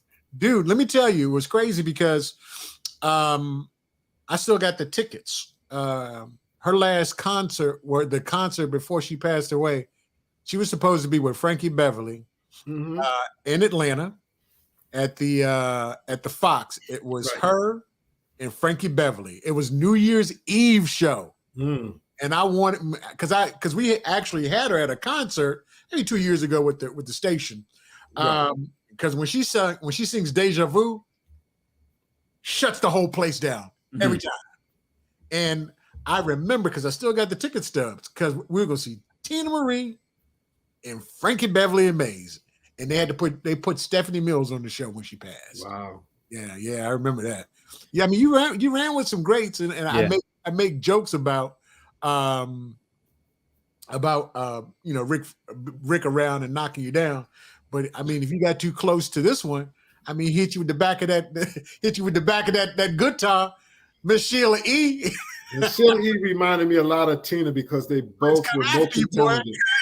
They both played multiple instruments, and they were just multiple talented. Right. You know, I enjoy a lot working with Sheila E. But you know, in my book, I talk a little bit more about my relationship with Tina Marie and things that happened during that time. You know. Yeah, man. I mean, you work with everybody. Let's dispel the rumor. I gotta get him on the show. Did George Harrell actually smack that dude at the Superfest? I had no idea. Okay. George Harrell? George Harrell, yeah. No, I heard he was rumored he smacked a music exec at a Budweiser Superfest in New Orleans. No, I don't believe that. Okay. So let me tell you, with George Harrell and I, that's my dude, though. I trained George. I brought George in as a road manager. I was the road manager for Al B. Shore. Right. And Andre had gave me that job. He wanted me to do Heavy D and the Boys. After Al B. Shore, I wanted to get into the record business. So I decided not to go and take the deal with Heavy D and the Boys. And I decided to leave. So Andre asked me to train George Harrell to become the new road manager for Al, and that's kind of how we bonded from that point on. Okay, and you got Kenny Lattimore in the man. He's still putting out good music. Yes, he is. Another good friend of mine too, Kenny. I worked with Kenny many times. Matter of fact, we just saw each other a couple weeks ago at the Capitol Jazz Festival. I saw people posting. Matter of fact, I saw Bo posting Kenny Lattimore. What does Bo do? What does Bo do? Another good friend, Bo. Yeah, Bo Sampson. Bo Sampson. Oh, and my man Avant. Yes, my brother put some good music out too. I worked with Avant many times too, but I really didn't develop any relationship with him. Okay, another one of your frat brothers here. Oh yeah, Anthony. So Anthony, the funny story with Anthony, I met Anthony long time when he first came out as a comedian. And I booked him in Iowa. And from that point on, we had stayed in contact, and he would always forget me. But as soon as I tell him Iowa, then he would always remember. So he was doing stand-up first? Yeah, he was doing stand-up long before he became famous. Okay. And the funny thing was, my running joke with Anthony was that I had an event for him that I was going to honor him at the Black Expo. And he was just starting to come up and become real popular. I said, I got 15,000 for you. He said, man, that ain't nothing but gas money for me, man. Said, damn. 15,000 was a lot of money back then. But yeah. He came up, he hollered at me when he went over. So he's like, hey, Mark, how do you throw these hoops up, man? I look like what's his name saying Dynamite? JJ. You got it, bro. You got it. You in. Vita hit us with a real cool question. We're gonna put it up. Who haven't you worked with that you wish you had, bro? Well, I had the opportunity to work for Prince. That was one of the people I always dreamed of, but man, that was an opportunity. And Eddie Murphy, I worked with him, and Michael Jackson. I didn't work with Michael. Okay. Yeah. Janet? I've been blessed to work with so many people that I admire. And recently I started working with a lot of actors. And as you guys may know, Pam Grier is one of the people. Oh, yeah. We got that new movie coming out, right? I work with Pam. We've been working together for more than 10 years. And something with her and Damien Wayans doing something, right? Yes, I was with Pam. I was her date for the premiere, and we had a ball. We were just together probably 2 weeks before that, where she was being honored in Wilmington, North Carolina, where she's from. She's from North Carolina. Okay, so wait a minute, Eric. Closed mouths don't get fed. So are you looking for any new actors? Well, I was shocked when I saw Eric. Boy, you got skills, bro. You got real skills. Hey, man, look. You need to put that out there. People don't know that you can act, bro. Yeah. I just wrapped the movie called Miami Confidential last weekend. What? Yeah, man. Yeah. Damn, I got both of y'all now. I got to be y'all agents and shit. Y'all get a little bit bigger. Let's talk. Let's get it written down in paper. We need some representation up in New Jersey, I should say. Yeah, it's we can do a self-tape anytime. Yeah, definitely. It's been a good run, man. I finished a movie last weekend before last with Brad James, Erica. It's Erica's last name, Erica Hubbard. I think that's her last name. Rodney Perry. It was cool, and just got booked for a Blue Cross Blue Shield commercial. What? Yeah, I got to shoot that in a couple of weeks. So, man, it's been good. So, I appreciate every acting moment. It was crazy because I think we need to have you on the show to talk about your acting. Hey, man, actually, you know what was crazy? Lorenzo, we were on the Tom Joyner cruise. Yeah. And Tyler Perry was there. Yep. And he was doing auditions. And it was 300 and some odd folks auditioned for him. He picked 10. I was one of them. What? Yeah. Get out of here. That was the first show I did. Yep. That was the first show I did. It was If Loving You Is Wrong. I played the gangster to the crooked cop. Eddie. Yeah. So since then, man, it was Queen. And I just missed the cut. I was like about number 11 or 12. He missed the cut. I just missed the cut. But Tyler told me when remember we took that picture, E? Yeah. That's when he stood over, because we in the back. So we standing in the line. He looked over at me, he leaned over, he said, "Yo, don't give up on your dreams, man. You got something there. You just didn't make this one." But he said, keep working. So it's but you gotta, the thing is that this, Eric and Mark, you gotta keep working that muscle. You know what I mean? The more you audition, the more you practice, the better you're gonna get. So Look, Crush was like, "That was you?" That was me, Crush. Yeah, that was E. Tell him about the staircase, E. It's on HBO now, HBO Max. I'm in 3 out of the 8 episodes. I play a judge. It's based on a true story, and what's crazy about it was there were actually 3 Academy Award winners, 3 people that had Oscars on the set. I had no idea who they were, and everybody that's that watches TV or rom-coms and things like that, hey, look, if it don't blow up, I ain't seen it. Right. So it was Colin Firth. Right. And everybody knew who this guy was, and I had no idea who he was. I never really watched the Game of Thrones, but the Queen in the Game of Thrones, she was in it. Tonette Collette. The only one I knew that I really knew in it was Parker Posey, because she was in Scream. Of course, I've seen Scream. So I was enamored with her. I could care less about all the Oscar winners there. I was like, I remember you in Scream. So no, it's been a good run, but I do that on the side. But this ain't about me. This is about you, player. So we hold on. I gotta give another shout out, because I would be remiss if I did not give a shout, because we shouting out people from Virginia State, right? That's what it's about. Okay, so there is one name that I have not mentioned who is killing it in the acting game as well, and his name is Christopher Mann. Yeah. You remember Chris? My God. I'm feeling bad because I didn't mention him earlier. But Chris, I mean, he was in Creed. He was in The Wire. He was in Loving. And he's on a show that's on Peacock right now called The Calling.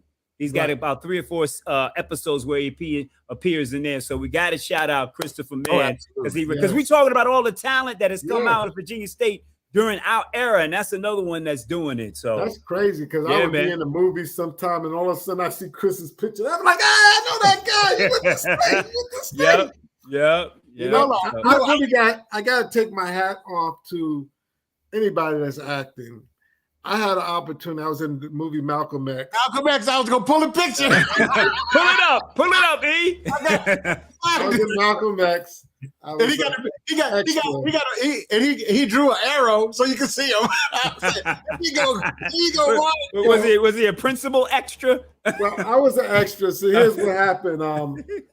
Orange Juice Jones was in the movie too, and because he knew me, there was a scene it ended up becoming an opening scene. Right. And they had me walking down in front of the Apollo, me and another girl.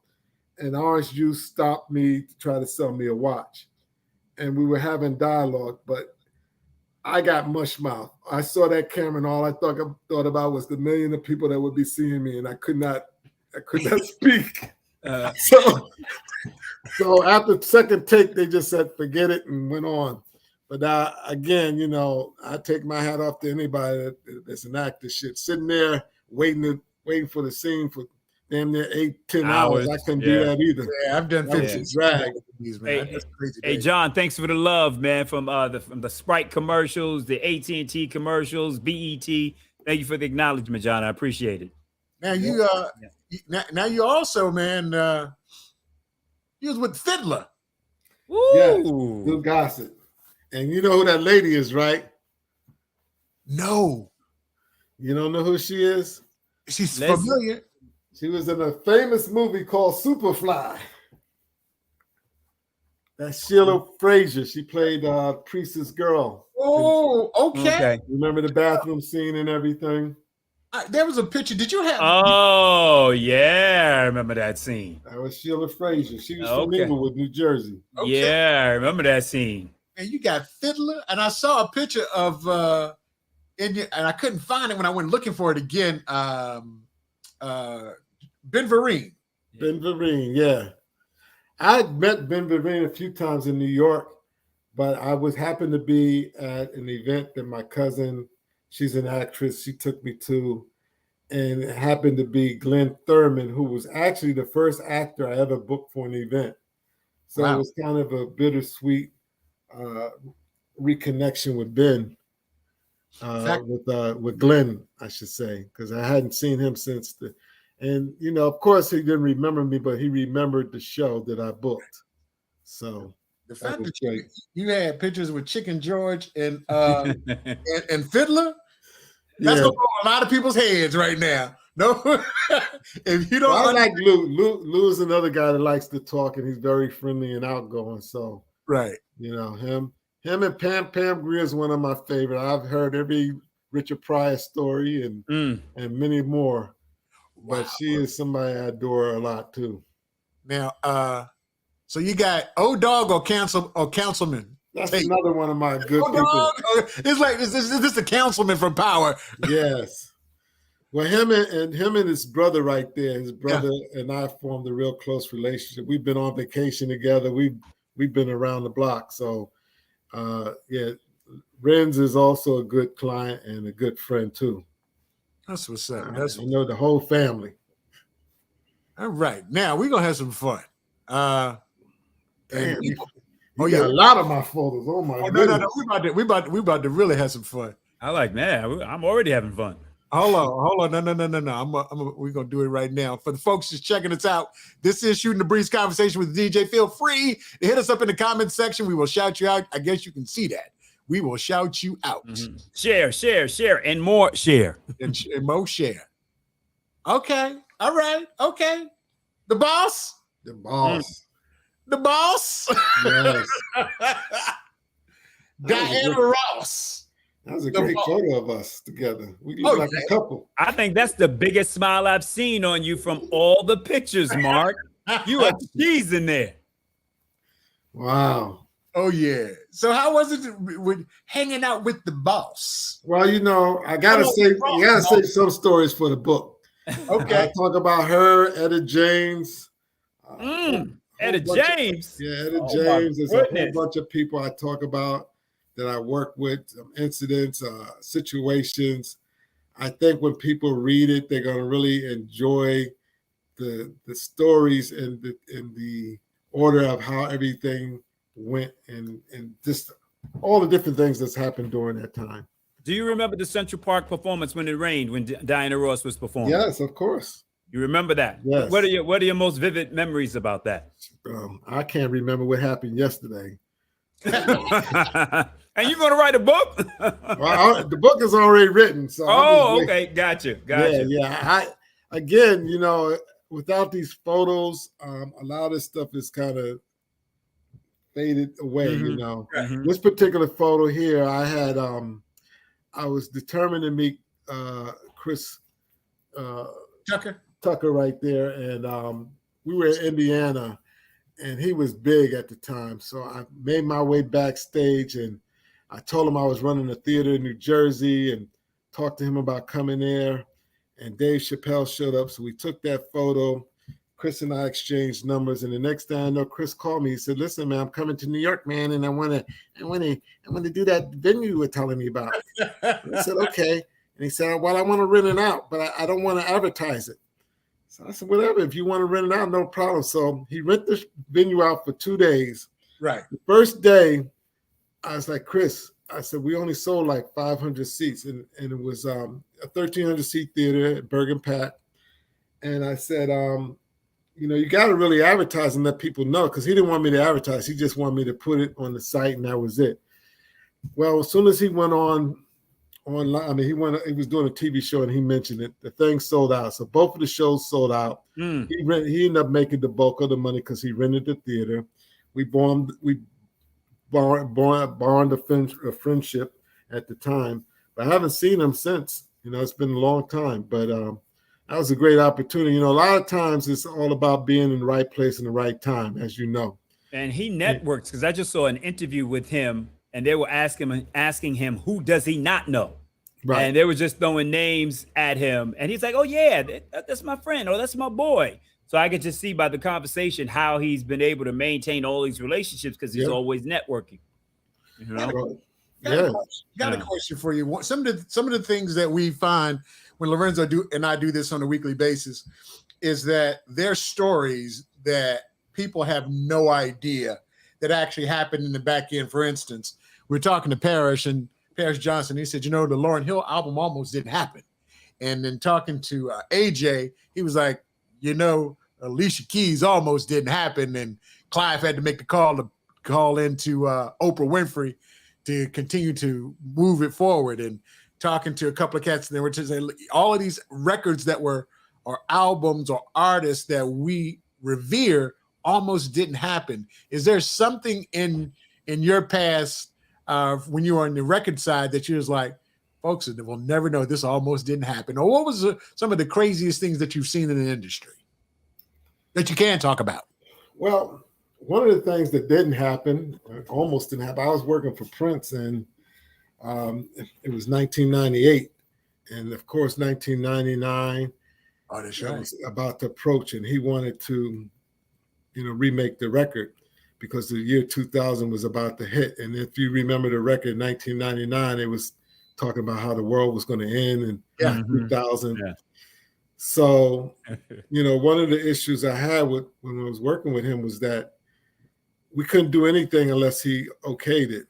Right. So I was in charge I put the distribution together for him. And the only way that you could get a Prince record was through me. So now was he Prince, or was he the artist formerly known at that time? He's the artist formerly known as, because at that time I didn't know what to call him. I just called him Sir.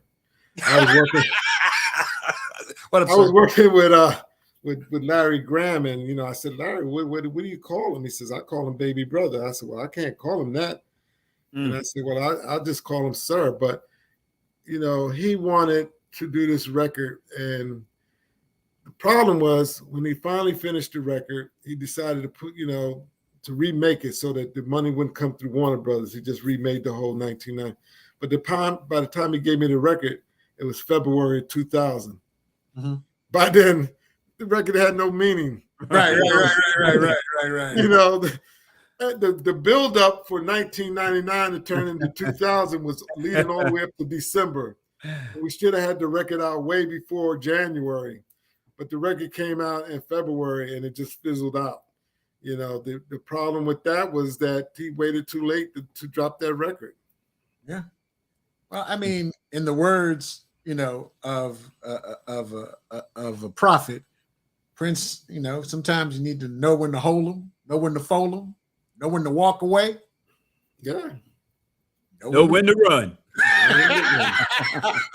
So you rocking with Kenny Rogers too, huh? Yeah, Kenny was a great guy. I'm sorry that he passed away, but he was a great guy. What I found out, most of the older guys that's been in the business, they just realize people are people.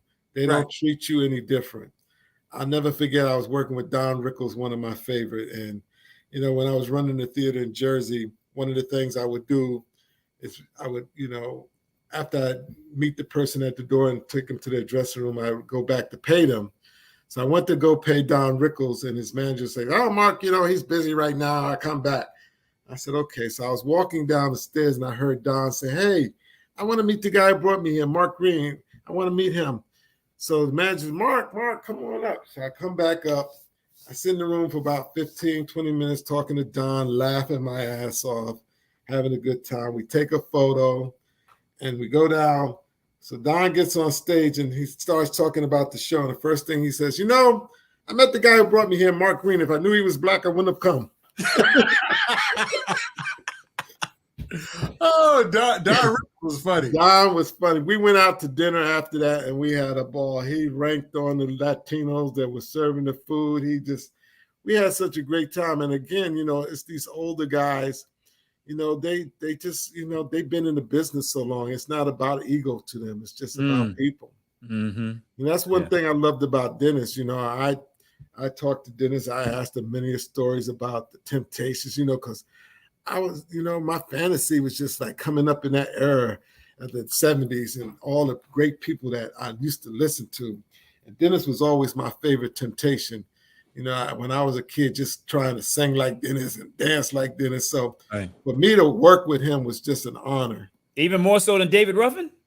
Yeah. I mean, Dennis was my guy. Okay. I mean, I love David Ruffin, but Dennis, there was something about Dennis that I was attracted to. Mm. I mean, he was the perfect replacement. The perfect replacement. The great thing about that was I became Dennis's agent in 1986 when he went solo. You remember when he went solo? Yeah. He had some issues, but later on we hooked up again, and when he got back with the Temptations, we bond our friendship again. Yeah. Now, when he was doing the video for "Don't Look Any Further," was he under the influence? You get all the details in the book. Hey, because that's what the streets are saying. So the black guy with a book, he would have never showed up, huh? Yeah, man. Don Rickles. Oh, Jay Lang popped in. What up, Jay? What up, Jay Lang? Hardy, Jay Lang. He said, "Damn, Jay, you missed the party, man. We talked all about you." Yeah, man. I need to get some of that Popeye's chicken voiceover money, man. Yeah, man. Don't you owe me a check, Jay? Absolutely. Hey, so I have no idea who that girl is. I've been trying to find out. She was about to ask you. She was an artist on RCA. RCA. Right? She was on RCA. She was on RCA. Remember her. I can't think of her name, but I was with Najee at EMI. We took that picture. Hey, Jay, who's this girl in the middle, man? I know you know. Hey, who is this? Let me tell you what they did. One of her promotional album, she was had one leg up and the skirt blowing, but they had to go back and airbrush it because it exposed too much of it. And Aaron kept it in his office and would never let me put it in my office.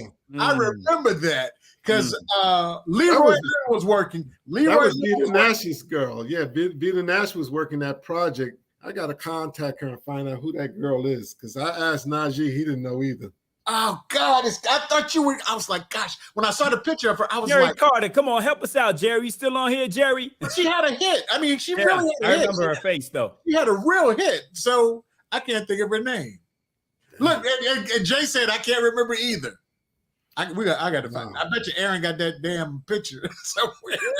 I mean, that thing was always from the floor. Because, back in the day, all of the promotional stuff that they would send us. So, and now it would go on our walls for sure. It would go on the wall. And let's talk about it a little bit. We're talking hip hop 50, nice and smooth.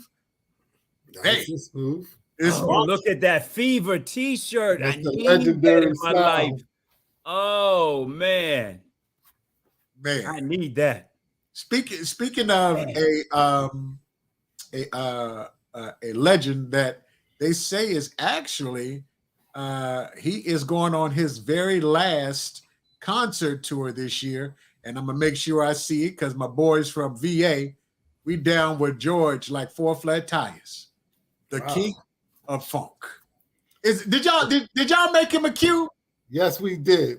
Finally, okay, all right, because whenever the Atomic Dog, we know the stomp is about to be set off. Y'all about to set off the hop.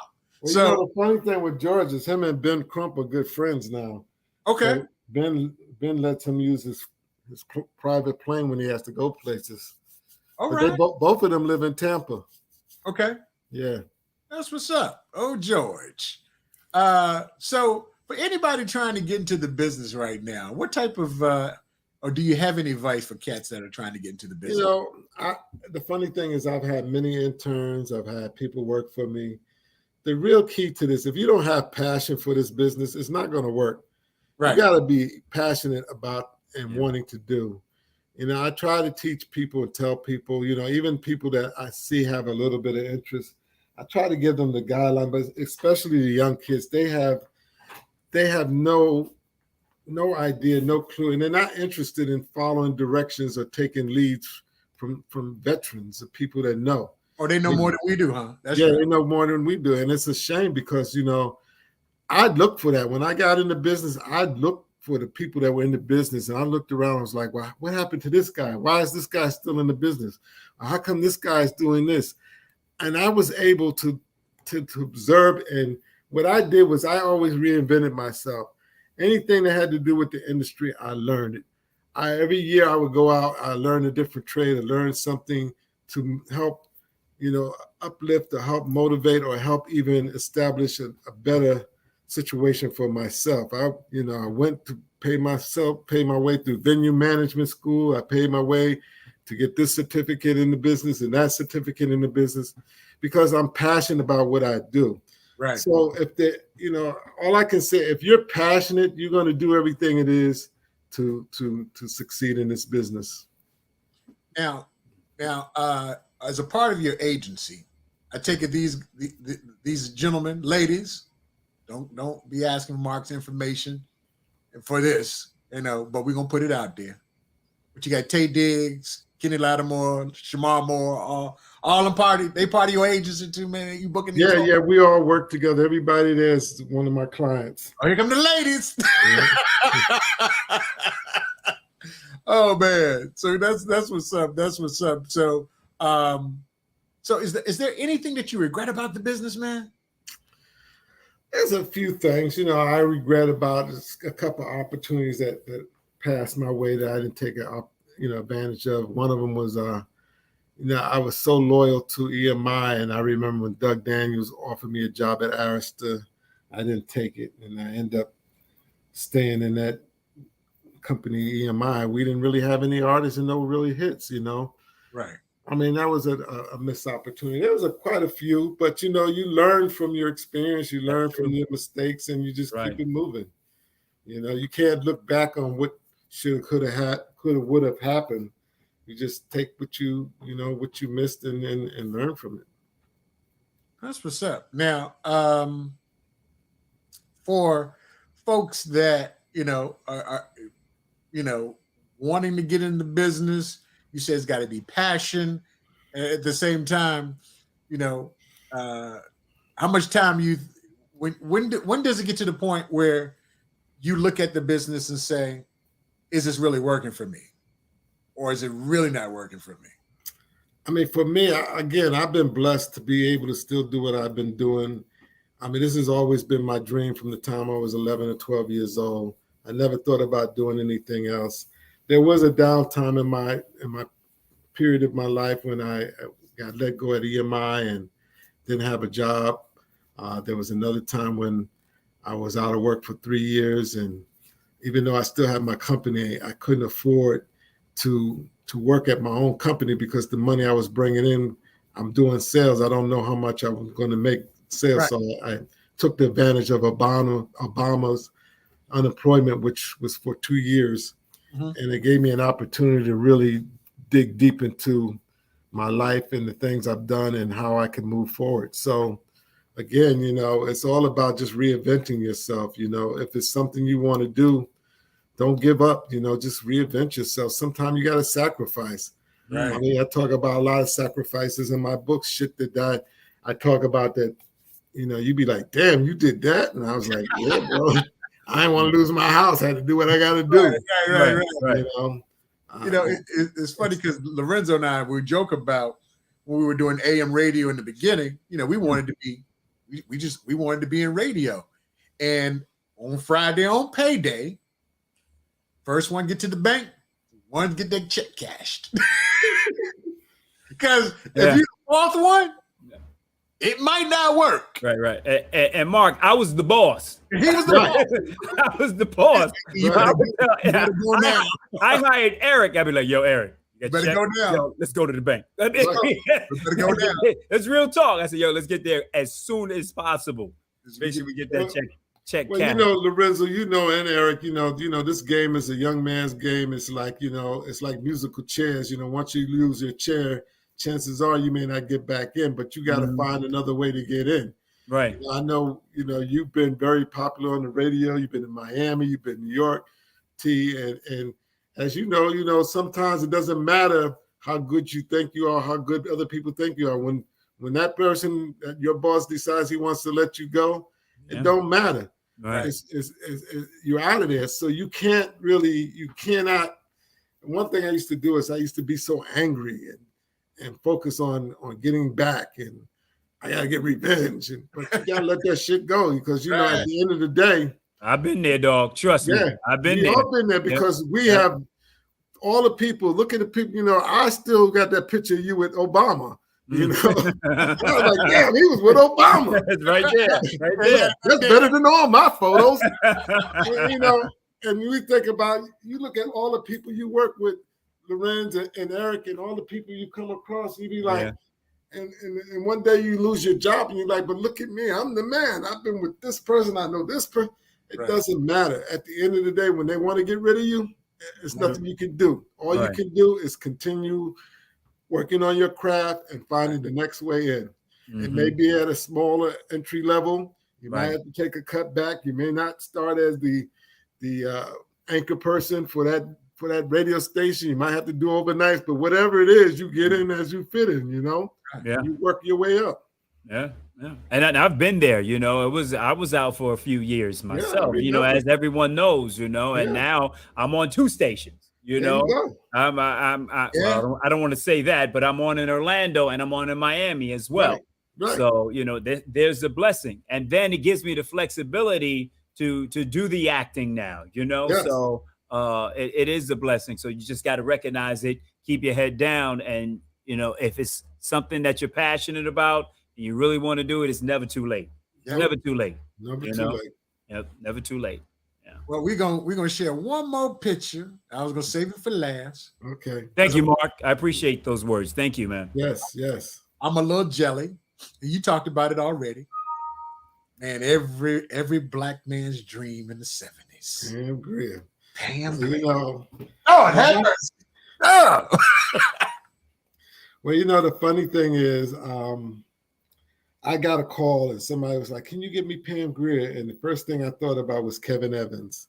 Now, some of you know Kevin Evans from the record business. He was in A&M. He married me. So I called Kevin. He gave me Pam's number. I got on the phone with Pam. I think we talked for a couple of hours.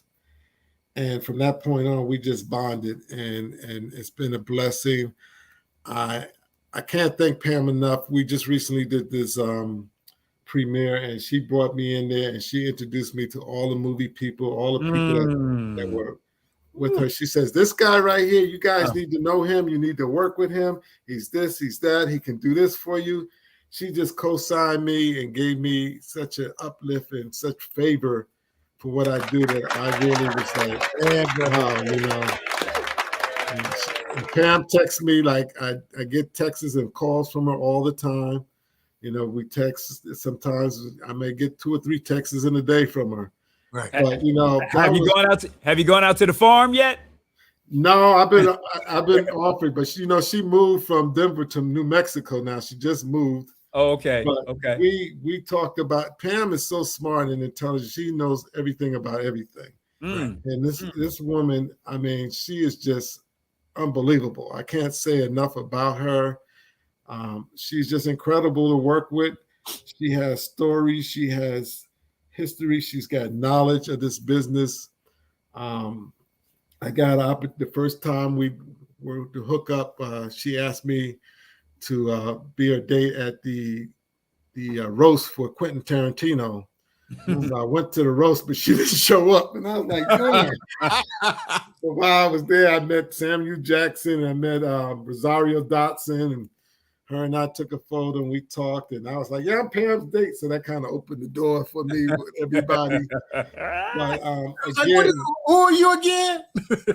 Yeah, and her, I'd say, her, Derek Luke, who's another guy I've been working with a lot.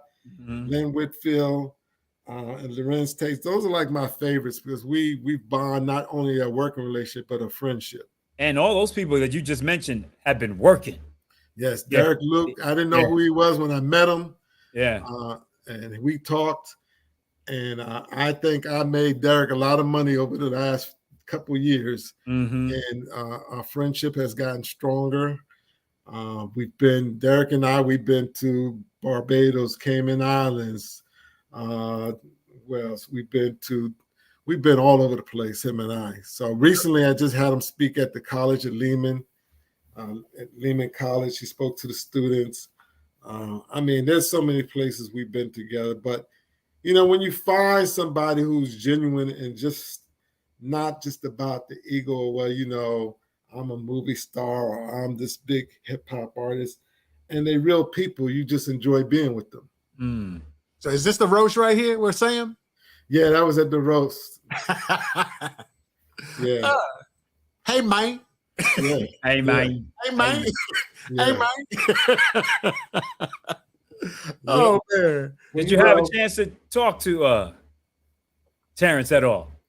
No, Terrence is a little standoffish, so yes, that's why I asked. Standoffish. Okay, hey, man. Hey, look, man. Yeah, I've interviewed him on 2 different occasions, and he's different. Yeah, he's different. Yeah. It depends on what his agenda is at that particular time. Right. If that's on his agenda, he will talk about it, and he will talk about it with passion. But if it's something he don't want to talk about, he's someplace else. He don't want to be there. Well, yeah, that's how he was with me. Yeah. Well, Mark, we're not gonna hold you for the rest of the night because we didn't mention Will Barnes, dog. Will Barnes. We talked about Will before, but we were shouting out actors. Will. My bad, Will. Because he shouted Will out last week a whole lot. Yeah. Right. Yeah. Oh man, Will, and he here. That's why I shouted him out. Hey, Will, our bad. Yeah. Will always there, Mr. Ozempic. He's got a big commercial. You remember Will, Mark? I have to see his face again. Yeah. Will is on Ozempic. I think it's a Cheez-It commercial. Wow. Correct me if I'm wrong, man. Yeah. Will got commercials all over the place. Yeah. Someone else from VSU. Oh, look. Daryl was like, Ozempic. That's it. Hey man, look, it was a pleasure, bro. To have you. Thank you for taking the time out. On the real, you are other than having Greg Diggs on, who chronicles everything at BET. You are history. All of the people that you've worked with, the music industry, you are at the start of hip hop. Yeah. You gave Master G the foresight about hip hop. Sugar Hill Records was was the first album most of us had. The first 12-inch, the long version. Man, to be there on the front end of it. And it's funny because when we had the conversation, when you tell everybody Virginia State, they were like, "Nah, you ain't do that." And to have G to actually stamp that and to be at that place, man, it's very few times we're going to be at the beginning of something. Right. And you were right there, bro. Right there at the beginning. How'd that feel, bro? Feels good now. Celebrating the 50. Happy birthday, hip hop. Yeah, that's what's up. Because Mark, we take pride as air personalities and DJs. Yes. Especially Eric and I was in Petersburg and Richmond at the time when it was breaking, and we had to convince some people like Jay Lang, like, "Hey Jay, we need to play this hip hop stuff, Jay." Because Jay was running Petersburg and Richmond at that time. you know, and R&B was big on that. And Jay would rely on us, you know, to let him know. And Gary, shout out Gary Young as well. Yes, my guy.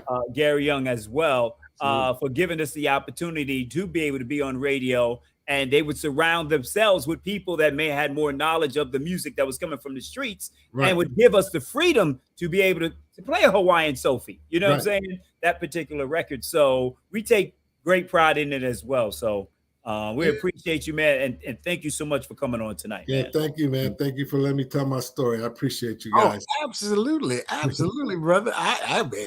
We can't. Hold on. He said, okay. I was trying to give him the benefit of the doubt. Go ahead, E. Put it up there. Put it up there. I wasn't feeling hip hop. You guys brought me around. See, I wasn't gonna call him out. You know what I'm saying? I remember. Jay, tell me if you remember this. I think we were doing a video show, and it was me, Jay, and Antoinette Essa, right? And I said to Jay, my favorite hip hop group of all time. Sorry for the feedback. Public Enemy. Public Enemy. And Jay turned and looked at me like, are you serious? It was Public Enemy. Here's the 12-inch Welcome to the Terradome. Can you see it? Looks a little odd because of the green screen. Here you go. Screen. Yeah, looking like that. But this is it right here. Got one of the biggest shout outs on the back here. Right. But Jay and I were doing this video show, and I turned to him and said, Public Enemy is one of my favorite groups of all time. And he turned and looked at me like, are you serious? Because they did all the center stage. That's right, Jay. Thank you. TV. So, and I did all the hip hop. I did the hip hop segments. Had my Dookie hat on. Remember when LL was rocking the Dookie hats? Right. Had that on. My big whatever Patrick Ewing sneakers on at the time. And on that show, I said that, and I remember him looking at me like, you got to be crazy. Are you serious? And look who's in the Rock and Roll Hall of Fame. I knew it, Jay. I knew it back then. Man, but those are some of the fights, you know, that we had to have to get a group like Public Enemy played on a radio station, you know? Right. So you know, it's all interesting as we talk about the history of hip hop and the fact that people didn't want to play it. Folks didn't understand it. Right. And it started, you could only play it after 6 o'clock. First at midnight, then they led it to 6 o'clock. And then there were R&B artists like Patti LaBelle that we would have Feels Like Another One with Big Daddy Kane in the middle of it. Mm-hmm. That version only played after 6 o'clock, but the regular version, R&B version, would play 6A to 7P on the whole transition of where hip hop started to where it is in terms of mainstream now, because they don't consider hip hop as urban any longer. It's popular. Yeah. It's called popular music now. Mm-hmm. So I was listening to, music streaming, and there was a tune in. It was a young lady drop a tune in drop, and it was like, for the best in hip hop music, turn in the tune in. I was like, Culture Vulture. It's no longer ours. I thought it felt like the Dave Chappelle skit when eventually they're gonna come in, they're gonna take you away. Now we got you now. Yeah. It's ours now. So, but no, Mark, like we said, thank you once again. Thank you. How can folks find you? You can find me on Facebook, or my Instagram is Celebrity Talent Inc. Okay. All right. That's how you can find me. Lo, how can they find you, my brother? I got to add something else to my tag. Okay, you can find me on Star 94.5 Monday. Or you can email me at celebritytalentagency@msn.com. Okay. So you can find me on Star 94.5 Monday through Friday, 3 to 7 p.m. You can find me on Hot 105 Saturday night, 6 p.m. to 10 p.m. You also can find me on my IMDb page. We got to plug that now, E. Yeah, I gotta get my star meter up just a little bit under Lorenzo Thomas. So those are the places where you can find me. E, where can they find you, bro? Hey, man, they can catch me at Convo with the DJ on all of my social media platforms, including Facebook, Twitter, Instagram, YouTube, and they can actually hear me every night on 100 Hip Hop and R&B FM digital radio. I am doing that every night, as well as Saturdays from noon to 2. So, Mark, we're going to throw you in the green room. I'm going to throw you in the green room for a sec. We're going to finish this stuff out. Okay. Hold on for a second. and we will be right back. Ladies and gentlemen, this was Shooting the Breeze Conversation with the DJ. We are out of here. Thank you, Miami Sports Music, for hanging on to us. We will see you guys next week. Same bat time, same bat channel. Until then, we'll see you.